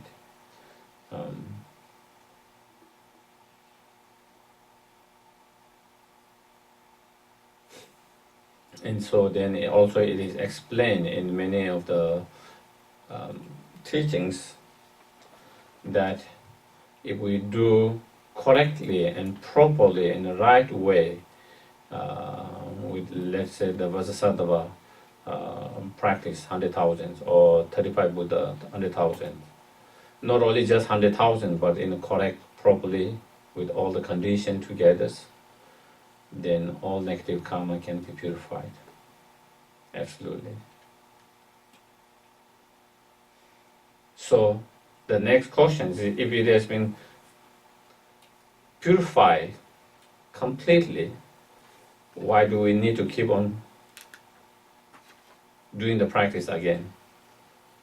First of all, when we do the 100,000s, even we have done 100,000, not sure how strong those opening power are. Okay. Supposedly opening power very strong, and supposedly it purify everything, but even we have purified all previous karma, because we have still, each day we are creating a lot of negative karma. If we have stopped creating negative karma, then I think maybe we have purified all previous one, and we are not creating any more negative karma, then we don't need to do the purification anymore. But is that the case? Check it yourself. Because sometimes I get a question, well, it says if you've done 100,000 and then you purify, then why do you need to do again every day? Well, if you don't create negative karma, if you are 100% sure that you are not creating negative karma, then maybe you don't need to do that. But that is not the case. As long as we have the delusions, we continue to create negative karma. So therefore we have to purify and cleanse every day. And so as Lama Atisha, the Dibamkara, the great Lama Atisha, he said, we should make sure that a day doesn't pass where we have not done the purifications. So he tried to do purifications twice a day. One in the evening to purify all the negative karma that we might have created during the daytime, and in the morning all the negative karma that we might have created during the nighttime. And by doing that, even because all the opening power are not there or strong, even we are unable to purify all of them, they say at least it stopped from that expanding and increasing. So whatever negative karma we have created before, we stop that from increasing and multiplying, and that we mentioned before, of one of the characteristics. So we keep in check in that way.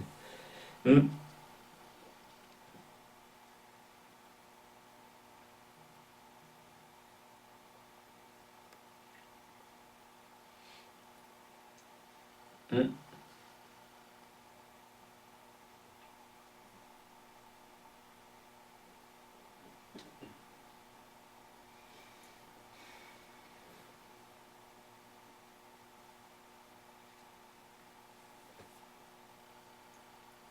Mm. Another thing, I think one of the things that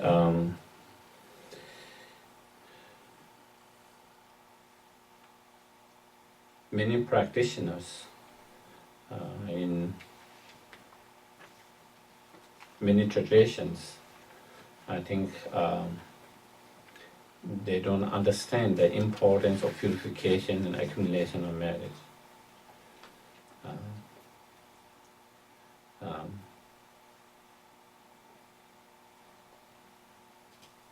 Sometimes I think also there is some kind of misunderstanding that sometimes there is a misunderstanding that think that those practices, purification, accumulation, merit, as though it is invented by the Tibetan masters and Tibetan tradition, and as it is just a Tibetan Buddhism.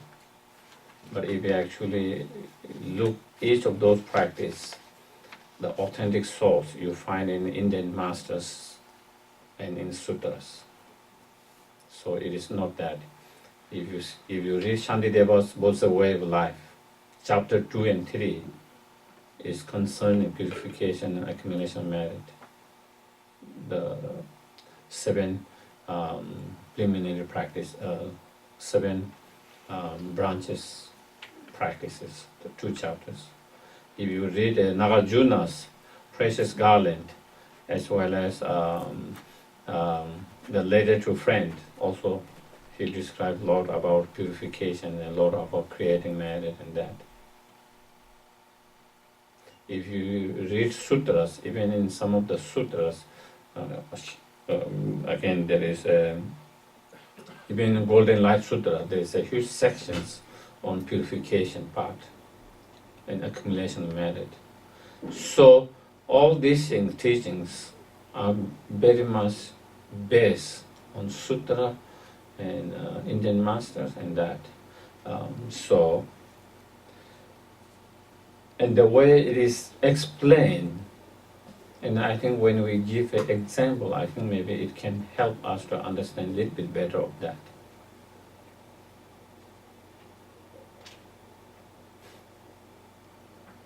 Like any seed, to produce the result of the plant and fruit, the seed which has potential to produce trunk and branches and leaves, and then eventually flowers and fruit.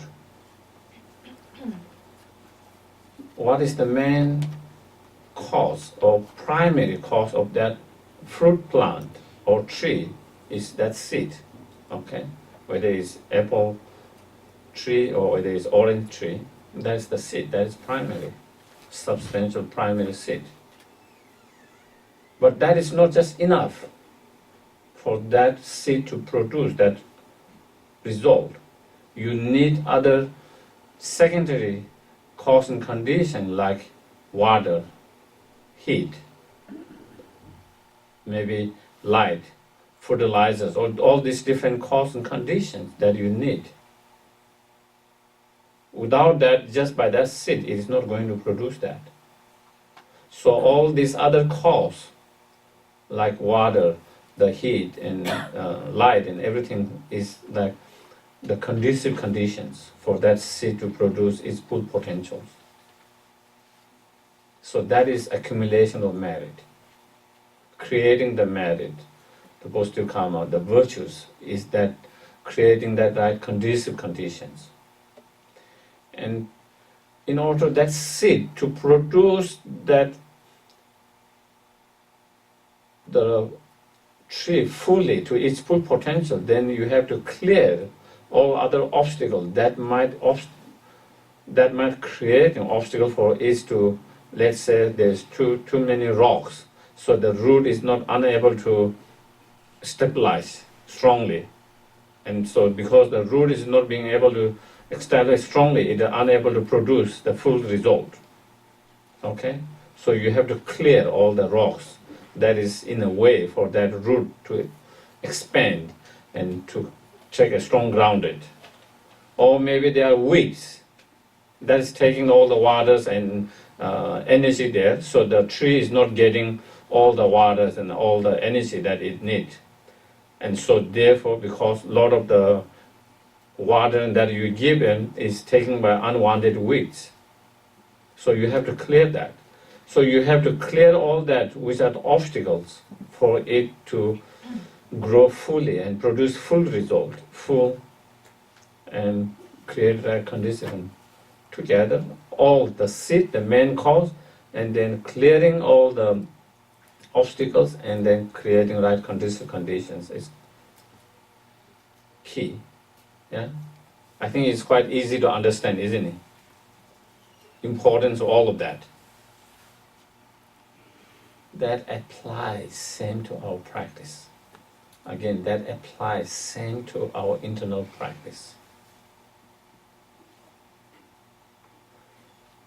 The actual meditations in whatever subject, whether you are meditating on emptiness, precious human rebirth, whether you are meditating on loving kindness, compassion, bodhicitta, or impermanent, whatever, that meditation, the main subject is like the seed, primary cause, substantial cause.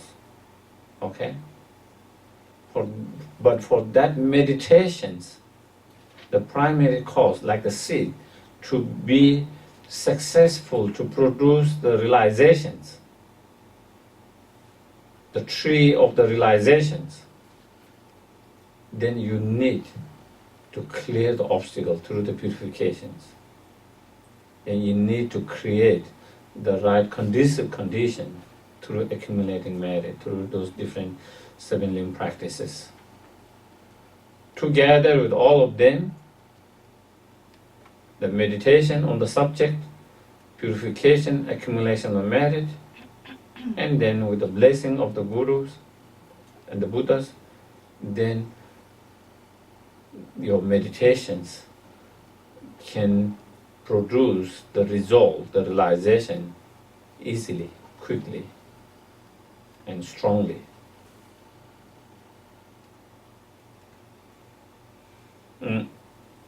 Even in Lama Tsongkhapa's own stories, there is a stories. It is said that one time Lama Tsongkhapa asked Venjushiri whether his understanding and realizations of emptiness is according to the Nagarjuna's point of view. And the answer he got was no at that point. His understanding and realization of emptiness is not the most subtle understanding of emptiness, not according to the Nagarjuna point of view. And so he asked what he need to do that.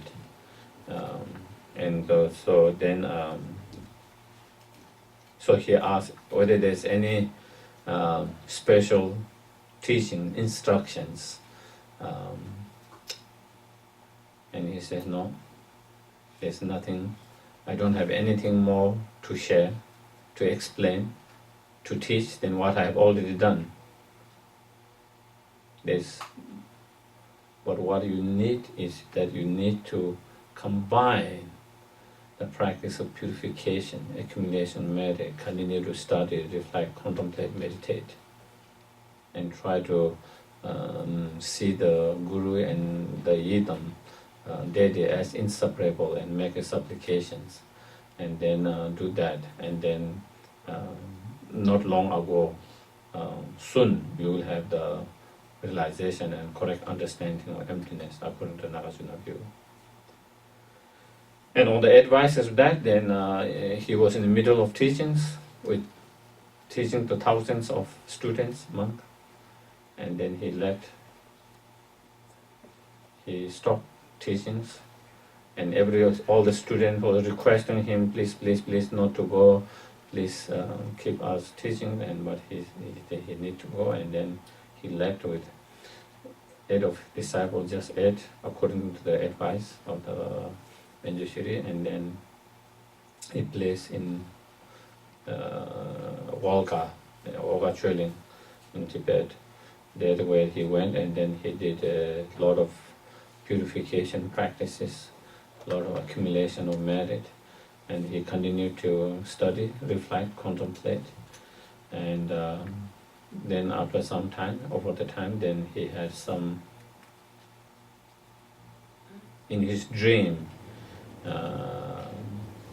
he saw all different lineage masters from one to another passing, and then in that dream he saw teachings of Buddha Palita, and especially certain sections from there. And Buddha Palita is one of the great Indian masters, a main disciple of Arjuna. And then next day he opened that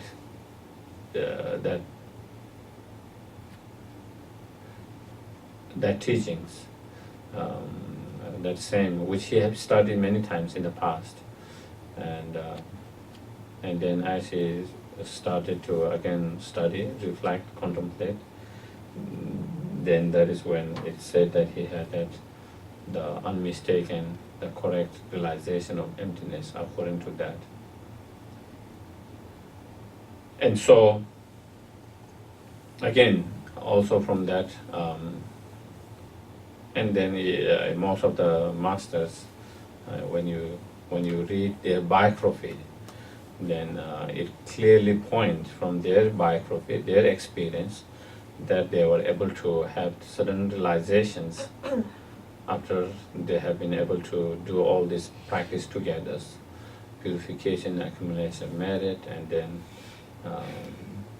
reflecting, contemplating, meditating on the actual subjects of meditations, combining all this practice together. And so I think that is another thing that so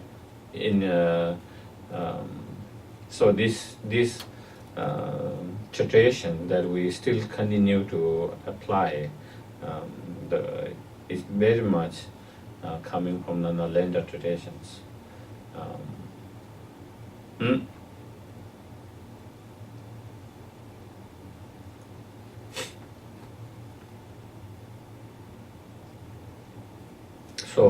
So that being so here, that is why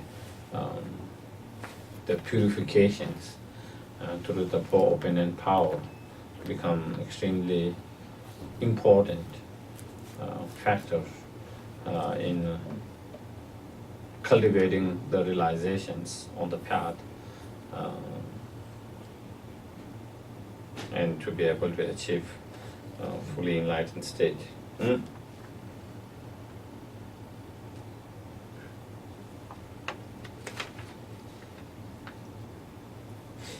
So up to here, then we finish the practice of small scope or initial scope, and next start the practice of middle scope.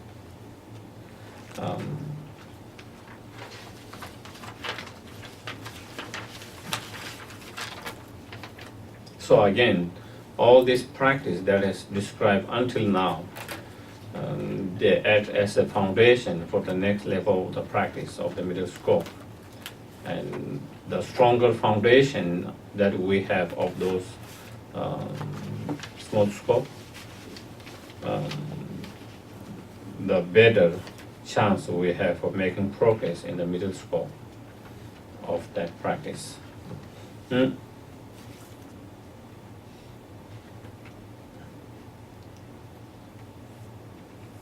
So here in the first one verse, Lama Tsongkhapa explained the reason to contemplate, and meditate on the faults and the shortcoming of the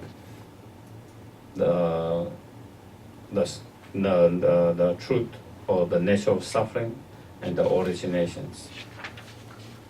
And so the two first noble truth, the truth of suffering and the truth of originations.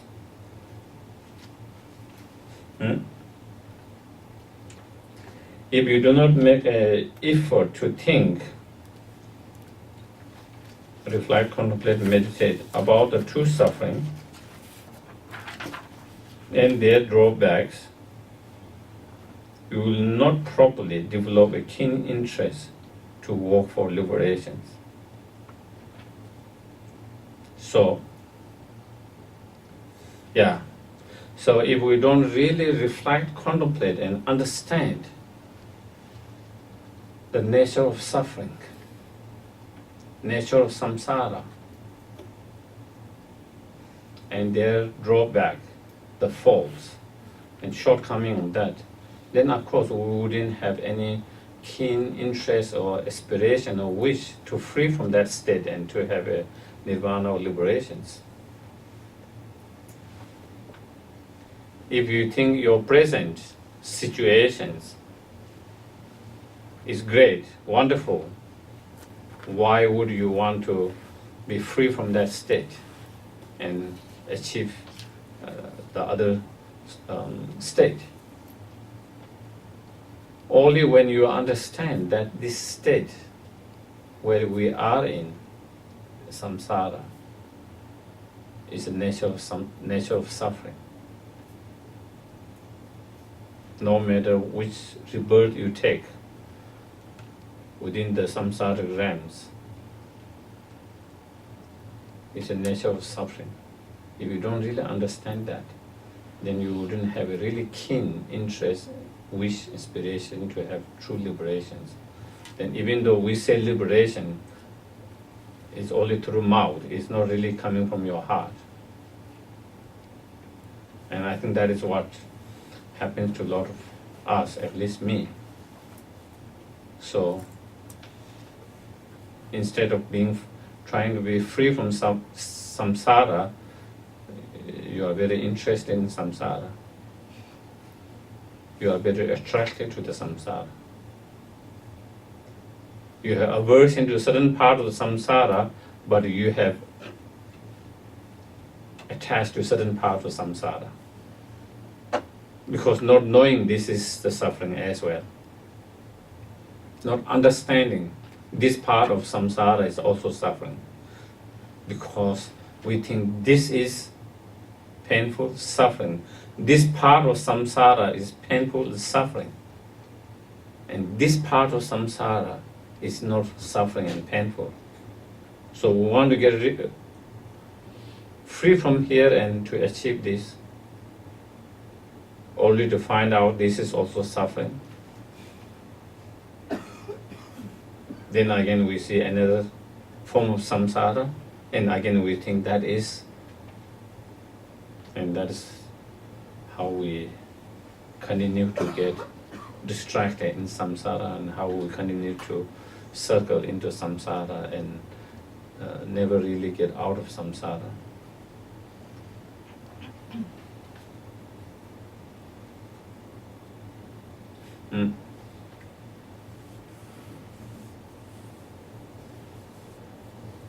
So, in order to understand the nature of samsara and suffering, in the Lamrim teachings, they explain about 8 types of suffering by contemplating on 8 types of suffering, or 6 types of suffering by understanding general suffering of 8 types of suffering, 3 types of suffering, 3 types of suffering, 6 types of suffering, 3 types of suffering, and individual suffering of different realms. So the more you reflect, contemplate, the more you understand that, the more you have, the less you have attached to that, and the more you will have a sense of wanting to free from that state, and more sincerely wish for true liberation in nirvana. So I think without going details on the, I won't go in the 8 suffering, 6 suffering, with the time that we have. I will just go through the 3 sufferings: the suffering of pain, suffering of change, suffering of all condition, pervasive conditions, suffering of pain is easy, that we all recognize it as a suffering. Not only we human beings recognize it as a suffering, even the animal, as the Panchen, one of the Panchen Lama said, even the animal recognize that as a suffering, unwanted, and also they try to protect themselves of that kind of suffering. Like when we have wounds, headache, all these office pain and sufferings, the suffering of hunger, the suffering of thirst, the suffering of physical pain, and all these things. Not only we, even the animal recognize those are pain and suffering. Even they try to protect from that. Even they do not wish that. Even they have their own way of trying to free from those kind of pain and suffering.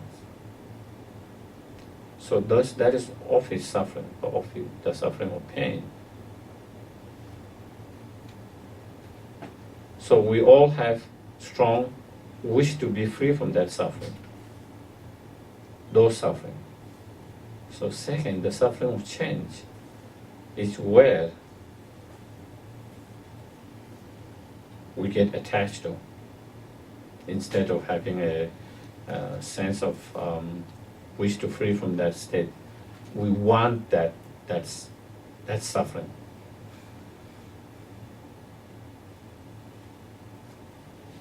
So for samsaric, what we call samsaric pleasure, okay, contaminated samsaric pleasure that we experience, such as when we're hungry, you eat, it gives you some pleasure.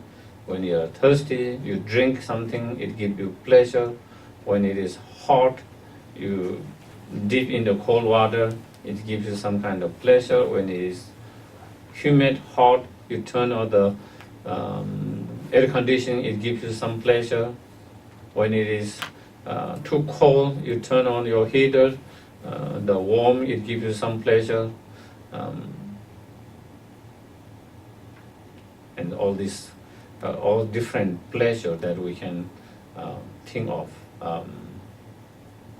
You see beautiful objects, it gives you some pleasure.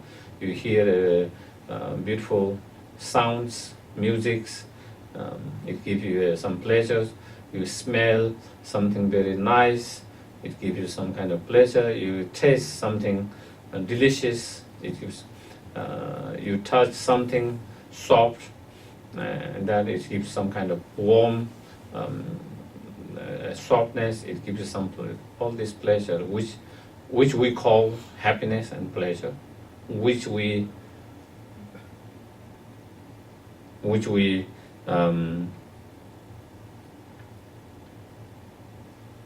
put effort to have those kind of pleasure. So our life is, we run after many things in life in order to have those pleasure. So those pleasure we run after, not distending and not trying to free away from that. Actually, we run after them. We put so much effort to have those pleasures because somehow we believe those are the happiness.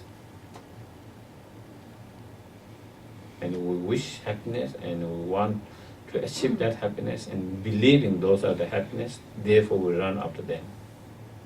So here the Buddha is making a huge statement. He's saying actually this is not true happiness, it is a suffering. By nature it's a suffering. And believing those are true happiness is totally deceptive, mistaken. It's a deceiving.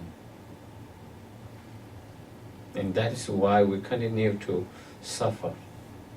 If those are true happiness, we should be happy by now.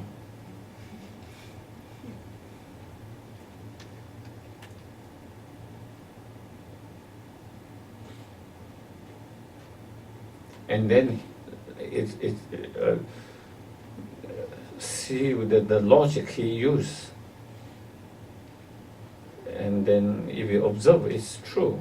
He said, if there are true source of happiness, and there are true happiness, true source of happiness, the more you enjoy it, the more it has to increase your level of happiness. Isn't it? If this is the true source of happiness, the more I have that, the more increase my happiness. But is that true? That is not the case. When I'm hungry, I started eating, there's some pleasure, and as I get full, then I don't have some pleasure if I start eating. After some time, I feel like I'm throwing up. Now the pleasure transforms into pain and suffering. Yeah? As we have more of that. So instead of increasing the level of happiness, it changes and transforms into pain and suffering. So what it shows is not true source of happiness, and there is no true happiness. It's clear.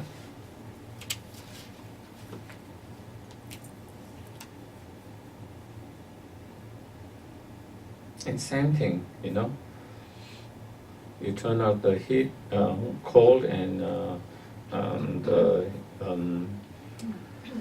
air conditioning. After some time, you start to get cold. Instead of increasing that, now it change. The pleasure at the very beginning, coolness, now become a very cold, and it become another suffering and pain. And now you need to wrap up yourself with some coat or blanket, or you need to turn it down or something. So if that happiness is true source of happiness, the more you engage in, the more it has to increase your level of happiness. But that's not true. And that is same with all kind of happiness that we can think of.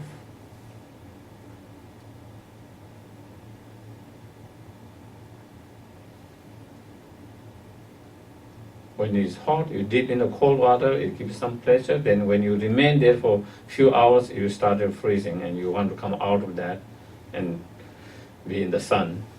And you stay in the sun, and when you come out of that in the sun, there's pleasure, a little bit of warm pleasure. But if you stay a long time, again it's burning, and it's too hot, and again you need to go, and then again that. And that is kind of, in every kind of pleasure, that happiness we can think of is like that. So here he is saying, by nature they are suffering.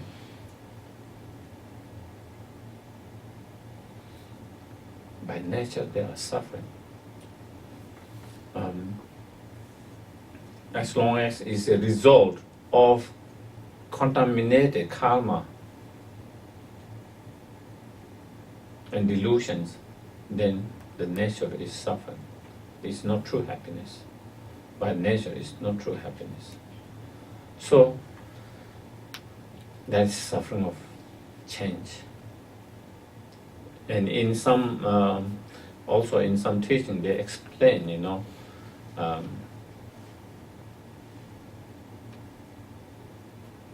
we feel it is a pleasure and happiness because in relation to another level, suffering and pain, it is much lighter, so therefore we feel it is happiness. Not because it is by nature happiness.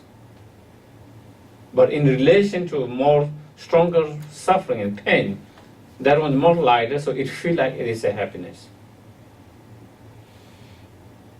It's so true. An example will be like that. By sitting itself, okay, it's not necessarily happy, pleasant feeling. But if I have been walking and jogging for 1-2 hours, okay, I'm getting tired. And when I sit down, I'm getting rested. Okay?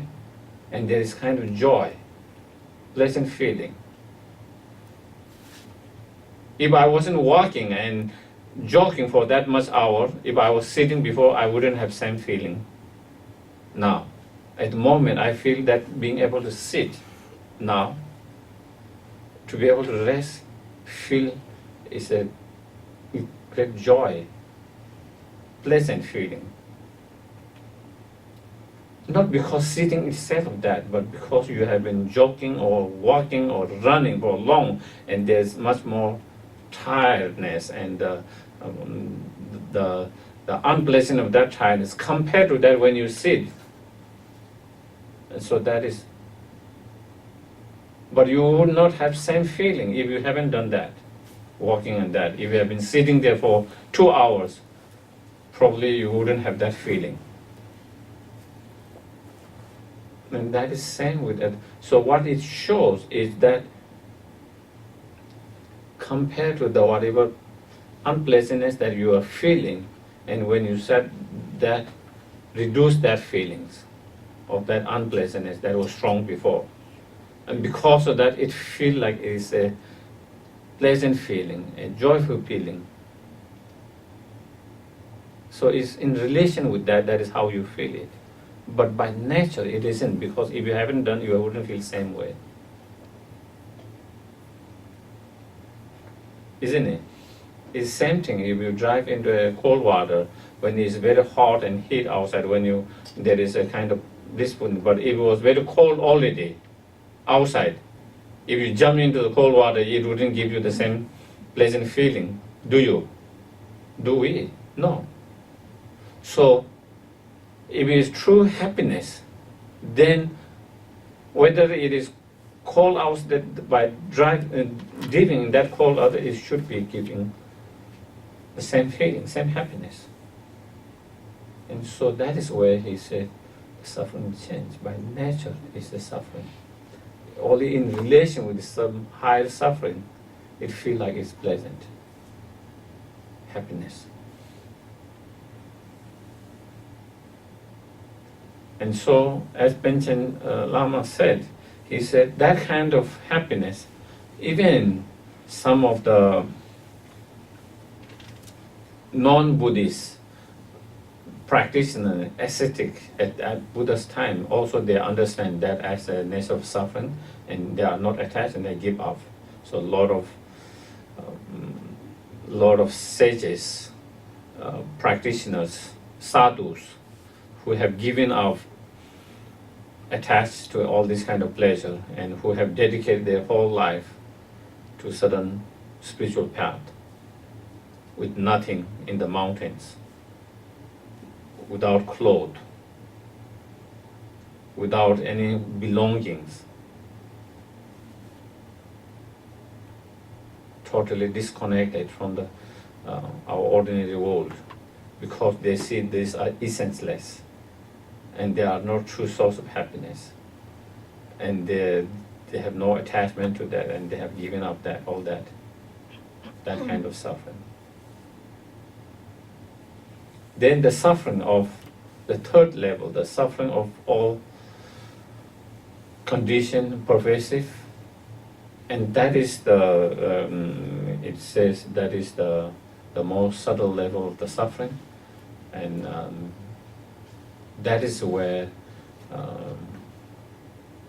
even some of those others practitioners sages, even they don't understand this is the nature of suffering, that part, this one as a suffering. And so the Buddha explained our very aggregate, our aggregate of this physical body and this mind with feeling, discriminations, consciousness, all this, our this very aggregate is result of our contaminated karma, our actions and delusions. That itself is suffering. So when we talk about suffering, we are not talking about some kind of physical pain or even emotional level pain. When you become a slave of delusions and your karma, that itself is suffering. Not having the freedom, that itself is suffering. You are in the prison. We are in the prisons We are in the prison of samsara, and we are the prisoner, put in the prison by the delusions and the karma. And that itself is a suffering. And that is the basis for other two suffering, suffering of change and suffering of pain. This very aggregate. Why do we have suffering of change? Why do we, if I keep on eating, why do we have to change into some unpleasantness and very painful? Because of by this very aggregates. Why do we have to have suffering of aging, sickness, and death? Because of this aggregate. So all this suffering, the suffering of pain, suffering of change, arises, come because of suffering of this all condition pervasive.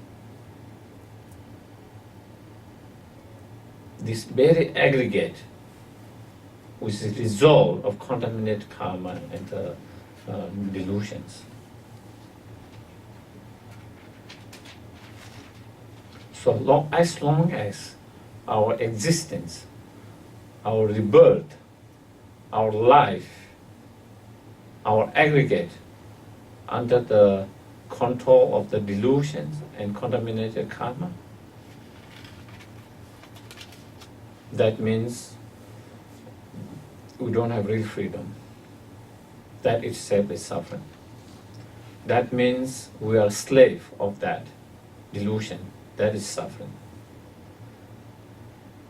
That means we are prisoner of our own delusions and karma. That itself is suffering.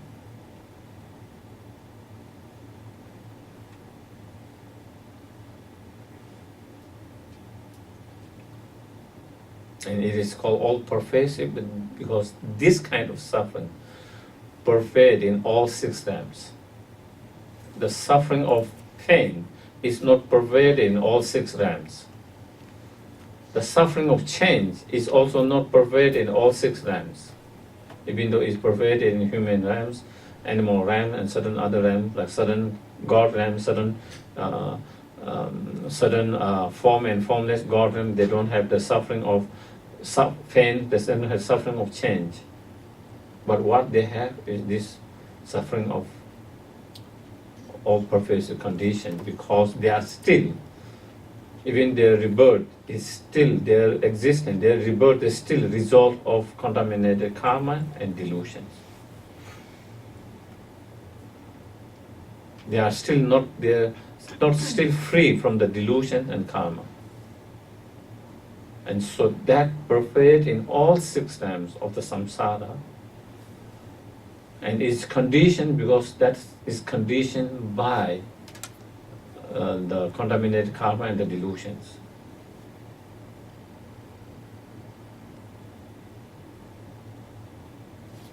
So until we get a strong wish to free from this type of suffering, then we will not really have a really strong, genuine, keen and interest to have the liberation, true liberation, nirvana. And so in order to have that, then we need to have better understanding of the nature of suffering, nature of samsara, and the shortcoming of that. And so that is why here Lama Tsongkhapa is saying in that. So I think we will stop here.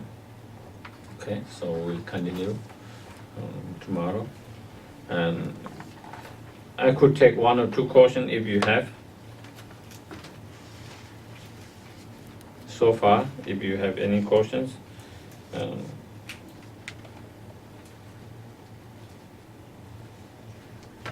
If we don't, then of course.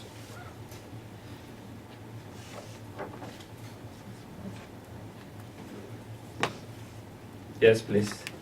Yes, on the four opponent powers, you said for regret, we have to acknowledge our mistakes.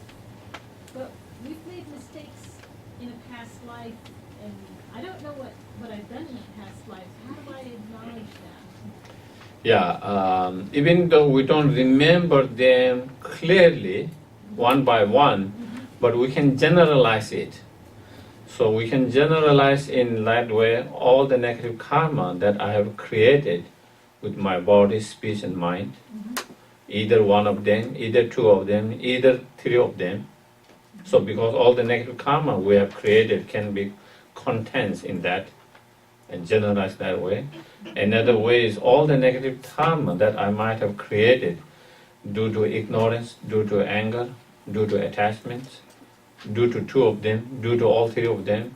Again, that is another way of condensing all, generalizing, condensing all the negative karma, even though we might not remember specifically one by one. All the negative karma that we have created in relation to the three jewels, holy objects, and the ordinary sentient beings. Again, that is another of general. So we can generalize and condense in certain way, and then thinking any of those, even though I don't remember clearly each of them, but any of those that I might have created, so with that you can do that way. I see, thank you. Yeah. Okay. So then, we will do the dedications. So due to all the virtues that oneself and others are created, may the Dharma flourish in all 10 directions and be greatest benefit to all sentient beings. May His Holiness the Lama, Kyabje Lama Sopa Rinpoche, all the gurus, holy beings have long healthy life, all their noble deeds, project, wishes be fulfilled according to their wishes. May all the spiritual Dharma centers, especially here, we are some of the center, may it grow, flourish, and be source of greatest benefit to so many sentient beings. And may all the volunteer staff of the centers, may all the sponsors of the centers, all the members of the sponsors and their families, all the people who participate in different programs, their members, their families, and may all sentient beings have long, healthy life, prosperous and successful life, happy and meaningful life.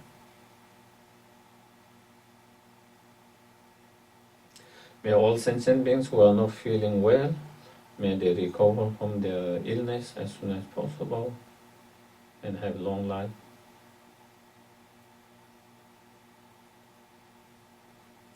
And may all sentient beings who might have different obstacles in their life, whatever those obstacles are, may all the obstacles and the cause of obstacles be immediately pacified.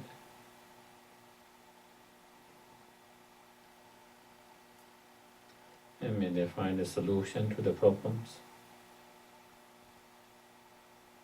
And may all sentient beings who have died, wherever they are now, may they be free from all the suffering, fear, cause of suffering. Have perfect human rebirth, meet the Dharma, actualize the Dharma, and achieve enlightenment in that lifetime.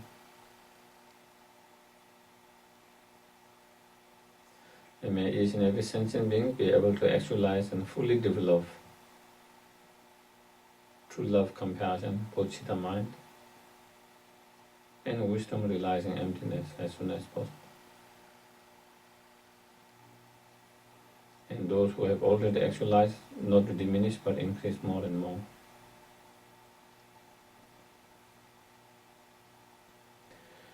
Due to 3 times of virtues or merit which empty from its own side, may I, which empty from its own side, actualize fully enlightened state which empty from its own side, for the benefit of all sentient beings which empty from its own side. Gyawadi nyodo da lama sangye do ne do chi kya ma le pa te Chanchu Sencho Rinpoche, Ma Ke Pa Nan Ke Kyu Che, Ke Wa Nyamba Me Pa Yang, Kong Le Kong Tu Pe Wa Sho, Kang Ri Ra We Ko We Shin Kang De, Pen Tang De Wa Ma Lu Chung We Ne, Che Re Sen Wa Tin Zin Kya Tso Yi, Sha Pe Si Te Pa Tu Ten Kyu Che, Tu Tu Chang Xin Chang Kun Jia Wei Ten Zin Jiong Pe Wei Kun Su To Po Ro Zu Chou Song Ku Wei Le Ma Tu Tu Pa Da So Tu Je Kun Sha Pe Shu. Thank you very much. Thank you. Have a lovely evening. Thank you. Thank you.